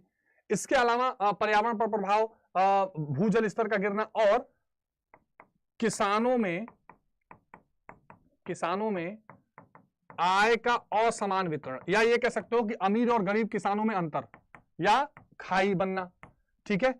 संपूर्ण देश में लागू न होना, पूरे देश में इसका फायदा नहीं पहुंचा, केवल पश्चिमी उत्तर प्रदेश, पंजाब वगैरह में, संपूर्ण देश को लाभ नहीं, ठीक है, लाभ नहीं। तो ये इसकी कुछ कमियां रही जो अगर आपसे एग्जाम में पूछ दे तो आप आराम से यहां पर लिख सकते हैं। मनोरंजन क्रांति यही है बेटा, इंटरटेनमेंट रिवोल्यूशन की। भाई आज दुनिया में जो है, एक पूरी दुनिया की जो ऑडियंस है वो पूरी दुनिया में अलग अलग फिल्मों के माध्यम से, संस्कृति के माध्यम से, गीतों के माध्यम से एक दूसरे से इंटरटेन हो रहे हैं, मनोरंजन हो रहा है, और एक देश के कलाकार दूसरे देशों में जा रहे हैं, आ रहे हैं, परफॉर्मेंस कर रहे हैं, ये सब मनोरंजन क्रांति है, जाहिर सी बात है। ये सब क्या है बेटा, ये सब मनोरंजन क्रांति के रूप में देखा जाता है। आ रही बात समझ में, आ रही बात समझ में? चलो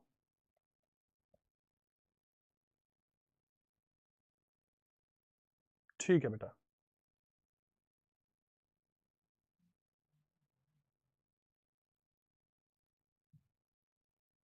ठीक है, चलो ठीक है।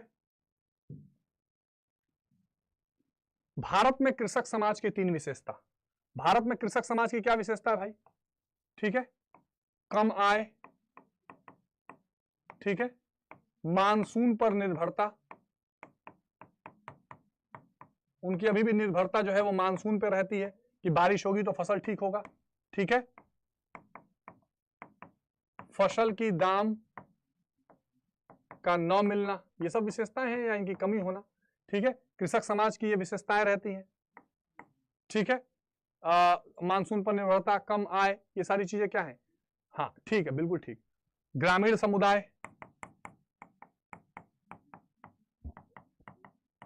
ठीक है, ये सब कृषक समाज की विशेषताएं हैं, ठीक है, ये सब कृषक समाज की विशेषताएं हैं, ठीक है बच्चों। इसमें कुछ और जोड़ना चाहेंगे आप? ठीक है। ज्यादातर जीवन निर्वाह के लिए खेती, ज्यादातर जो खेती होती है वो क्या होता है, जीवन निर्वाह के लिए होता है। इससे अलग कोई वो जीवन निर्वाह की खेती, माने इससे कोई स्पेशल वो आय नहीं कमा पाते हैं, केवल जीवन निर्वाह के लिए ही खेती ये चलती रहती है, ठीक है। आगे बात समझ में? चलिए, और व्यक्तियों में आपस में प्रगाढ़ संबंध पाए जाते हैं, ये सारी चीजें होती हैं, ठीक है बच्चों। क्षेत्रवाद बच्चों बताएं तो जब एक क्षेत्र के लोग अपने क्षेत्र को दूसरे क्षेत्रों से श्रेष्ठ बताएं, विशेष बताएं, ठीक है, उसे हम क्षेत्रवाद की श्रेणी में रखते हैं, उसे क्षेत्रवाद कहा जाता है। देखो भाई, जिसको भी पीडीएफ चाहिए होगा, वो CUET हिंदी मीडियम का हमारा टेलीग्राम है, ठीक है, इस टेलीग्राम पे आ जाएगा। अदरवाइज आप मुझे यहां भाई मैसेज कर सकते हैं, ठीक है, ग्रुप में ऐड हो जाएंगे तो आपको मैं पीडीएफ प्रोवाइड कर दूंगा। इसके अलावा बच्चों CUET बैच में भी आप इसके थ्रू मेरे से जुड़ सकते हैं, ठीक है। तो आज की क्लास में यहां पर रोक रहा हूं, ठीक है। कल सुबह देखो क्या क्या कराऊंगा, सुन लो अभी क्या क्या कराऊंगा। कल सुबह, हाँ ठीक है ठीक है, कल सुबह मैं कोशिश करता हूं कि वो क्लास जो है वो 7:30 करवा दूं, आधा घंटा और पहले कर दूं, चलो 11 बजे, 2 घंटे बस क्लास लूंगा, 2 घंटे में तुम्हारा सारा हो जाएगा, चिंता मत करो तुम लोग, चिंता मत करो भाई, तुम लोग कितना जल्दी भी जाओगे ना तो 11-12 बजे के बाद ही जाओगे, 2 घंटे 2.5 घंटे में सब करा दूंगा। सबसे पहले सारे एमसीक्यू कराऊंगा, 1 घंटे में सारे एमसीक्यू करवा दूंगा, उसके बाद जो टॉपिक पूछ दोगे वो सब बता दूंगा। अच्छा पूजा बेटा, जनसंपर्क होता है जब एक व्यक्ति क्या करता है, दूसरे लोगों के साथ संपर्क करता है, मिलजुल के संपर्क करता है, उसे जनसंपर्क कहते हैं। जैसे मान लो मोदी जी जो है वो भाषण टेलीविजन से देंगे, तो एक हो गया वो संचार का माध्यम, एक हो गया लोगों के बीच में जाके बात करेंगे, वो जनसंपर्क होता है। दिव्यांग वो होते हैं बेटा जो शारीरिक रूप से अक्षम होते हैं, है ना, मान लो किसी का पैर नहीं है, हाथ नहीं है, आंख नहीं है, शारीरिक अक्षमता को दिव्यांगता कहते हैं, और उसको ठीक करने के लिए सरकार कई सारी योजनाएं ला रही है। कुछ ऐसे पॉइंट्स हैं जो मैं कल भी स्पेशली बताऊंगा। कल सुबह 8 बजे की क्लास है, 7:30 करूंगा कोशिश करने की, 8 बजे भी कोशिश करूंगा, अगर 8 बजे भी शुरू हो गया ना तो 10:30 तक तुम लोग को फ्री कर दूंगा, 10:30 तक सब कुछ बता के फ्री कर दूंगा, कुछ बचेगा नहीं, कुछ कल बचेगा नहीं, तुम लोग चिंता मत करो। जिन लोगों ने सेशन लाइक नहीं किया वो कर लो यार, देखो तुम लोगों के लिए मैं स्पेशली अलग से सोशियोलॉजी करा रहा हूं, तो इतना तो करना। और कल कम से कम 1000 बच्चे आने से पहले सबको शेयर कर देना, सेशन अभी लग चुका है, उसको आप लोग ज्यादा से ज्यादा शेयर कर देना। पीडीएफ CUET हिंदी मीडियम के टेलीग्राम पे मिल जाएगा, अदरवाइज जो मैंने नंबर लिखा है वहां पे भी आप आ सकते हैं।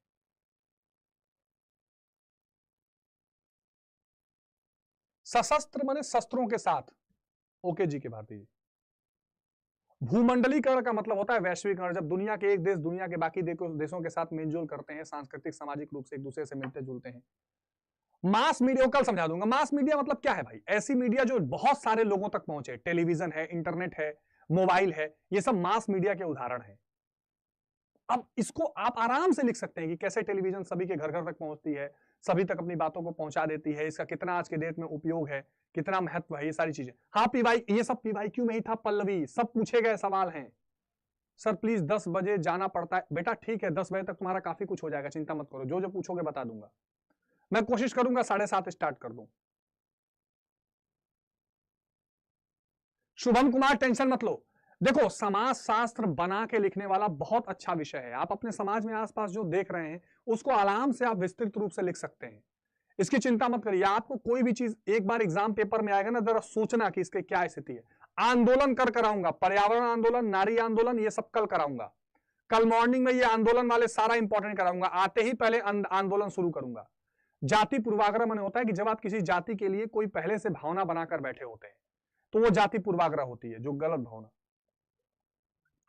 सहभागी लोकतंत्र का मतलब होता है जिसमें सब लोगों का सहभागिता हो, जिसमें सब लोग उसमें पार्टिसिपेट करें, और ये लोकतंत्र के लिए इंपॉर्टेंट है। नातेदारी का मतलब होता है बेटा जब आप विवाह के माध्यम से या रक्त के माध्यम से या दत्तक पुत्र यानी कि गोद लेने के माध्यम से एक दूसरे से जुड़े होते हैं, उसे नातेदारी कहा जाता है।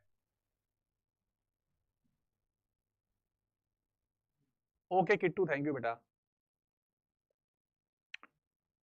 चलिए तो कल सुबह, थैंक यू किट्टू बेटा, कल सुबह आप लोग आना मत भूलिएगा, 7:30 से आ जाइएगा, मैं जल्दी कोशिश करूंगा स्टार्ट करने की, ठीक है।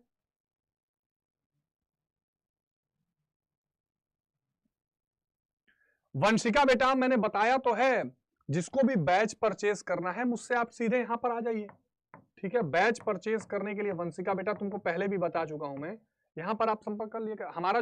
हमारा बैच जो है वो कौन सा आ चुका है, हमारा बैच आ चुका है कौन सा बच्चों, उड़ान 2.0, उड़ान 2.0 हमारा बैच आ चुका है। भू राजस्व यानी जमीन पर लगने वाले टैक्स को भू राजस्व कहते हैं, ठीक है। जमीन पर लगने वाला जो टैक्स है वो भू राजस्व कहलाता है। हाँ थैंक यू पारस बेटा, ठीक है। अदृश्य हाथ, अदृश्य हाथ जो दिखाई ना पड़े, जो पीछे से काम करे, जो पीछे से काम करे। पूंजीवाद वो होता है जो लाभ का उद्देश्य से काम करे, जो मुक्त बाजार की बात करे, जो ये कहे कि भाई सरकार का कोई इंटरफेयर नहीं होना चाहिए अर्थव्यवस्था में, वो पूंजीवाद है। CUET की फीस क्या होगी, जो बेटा जिसको भी परचेस करना है आप संपर्क करिएगा, मैं सब समझाऊंगा। मातृवंश वो है बेटा जो माता का वंश हो, जैसे माता की पुत्र उससे पुत्र, माता जैसे आप हैं, आप दादाजी हैं, आपके पिताजी हैं, आप हैं, ये पितृवंश है। आपके नाना जी हैं, मम्मी हैं, आप हैं, ये नानी वाला जो चल रहा है, नानी मौसी वाला, वो मातृवंश कहलाता है। चलो सुबह 8 बजे मिलते हैं, कल की क्लास में कोई आना नहीं छोड़ेगा, ठीक है।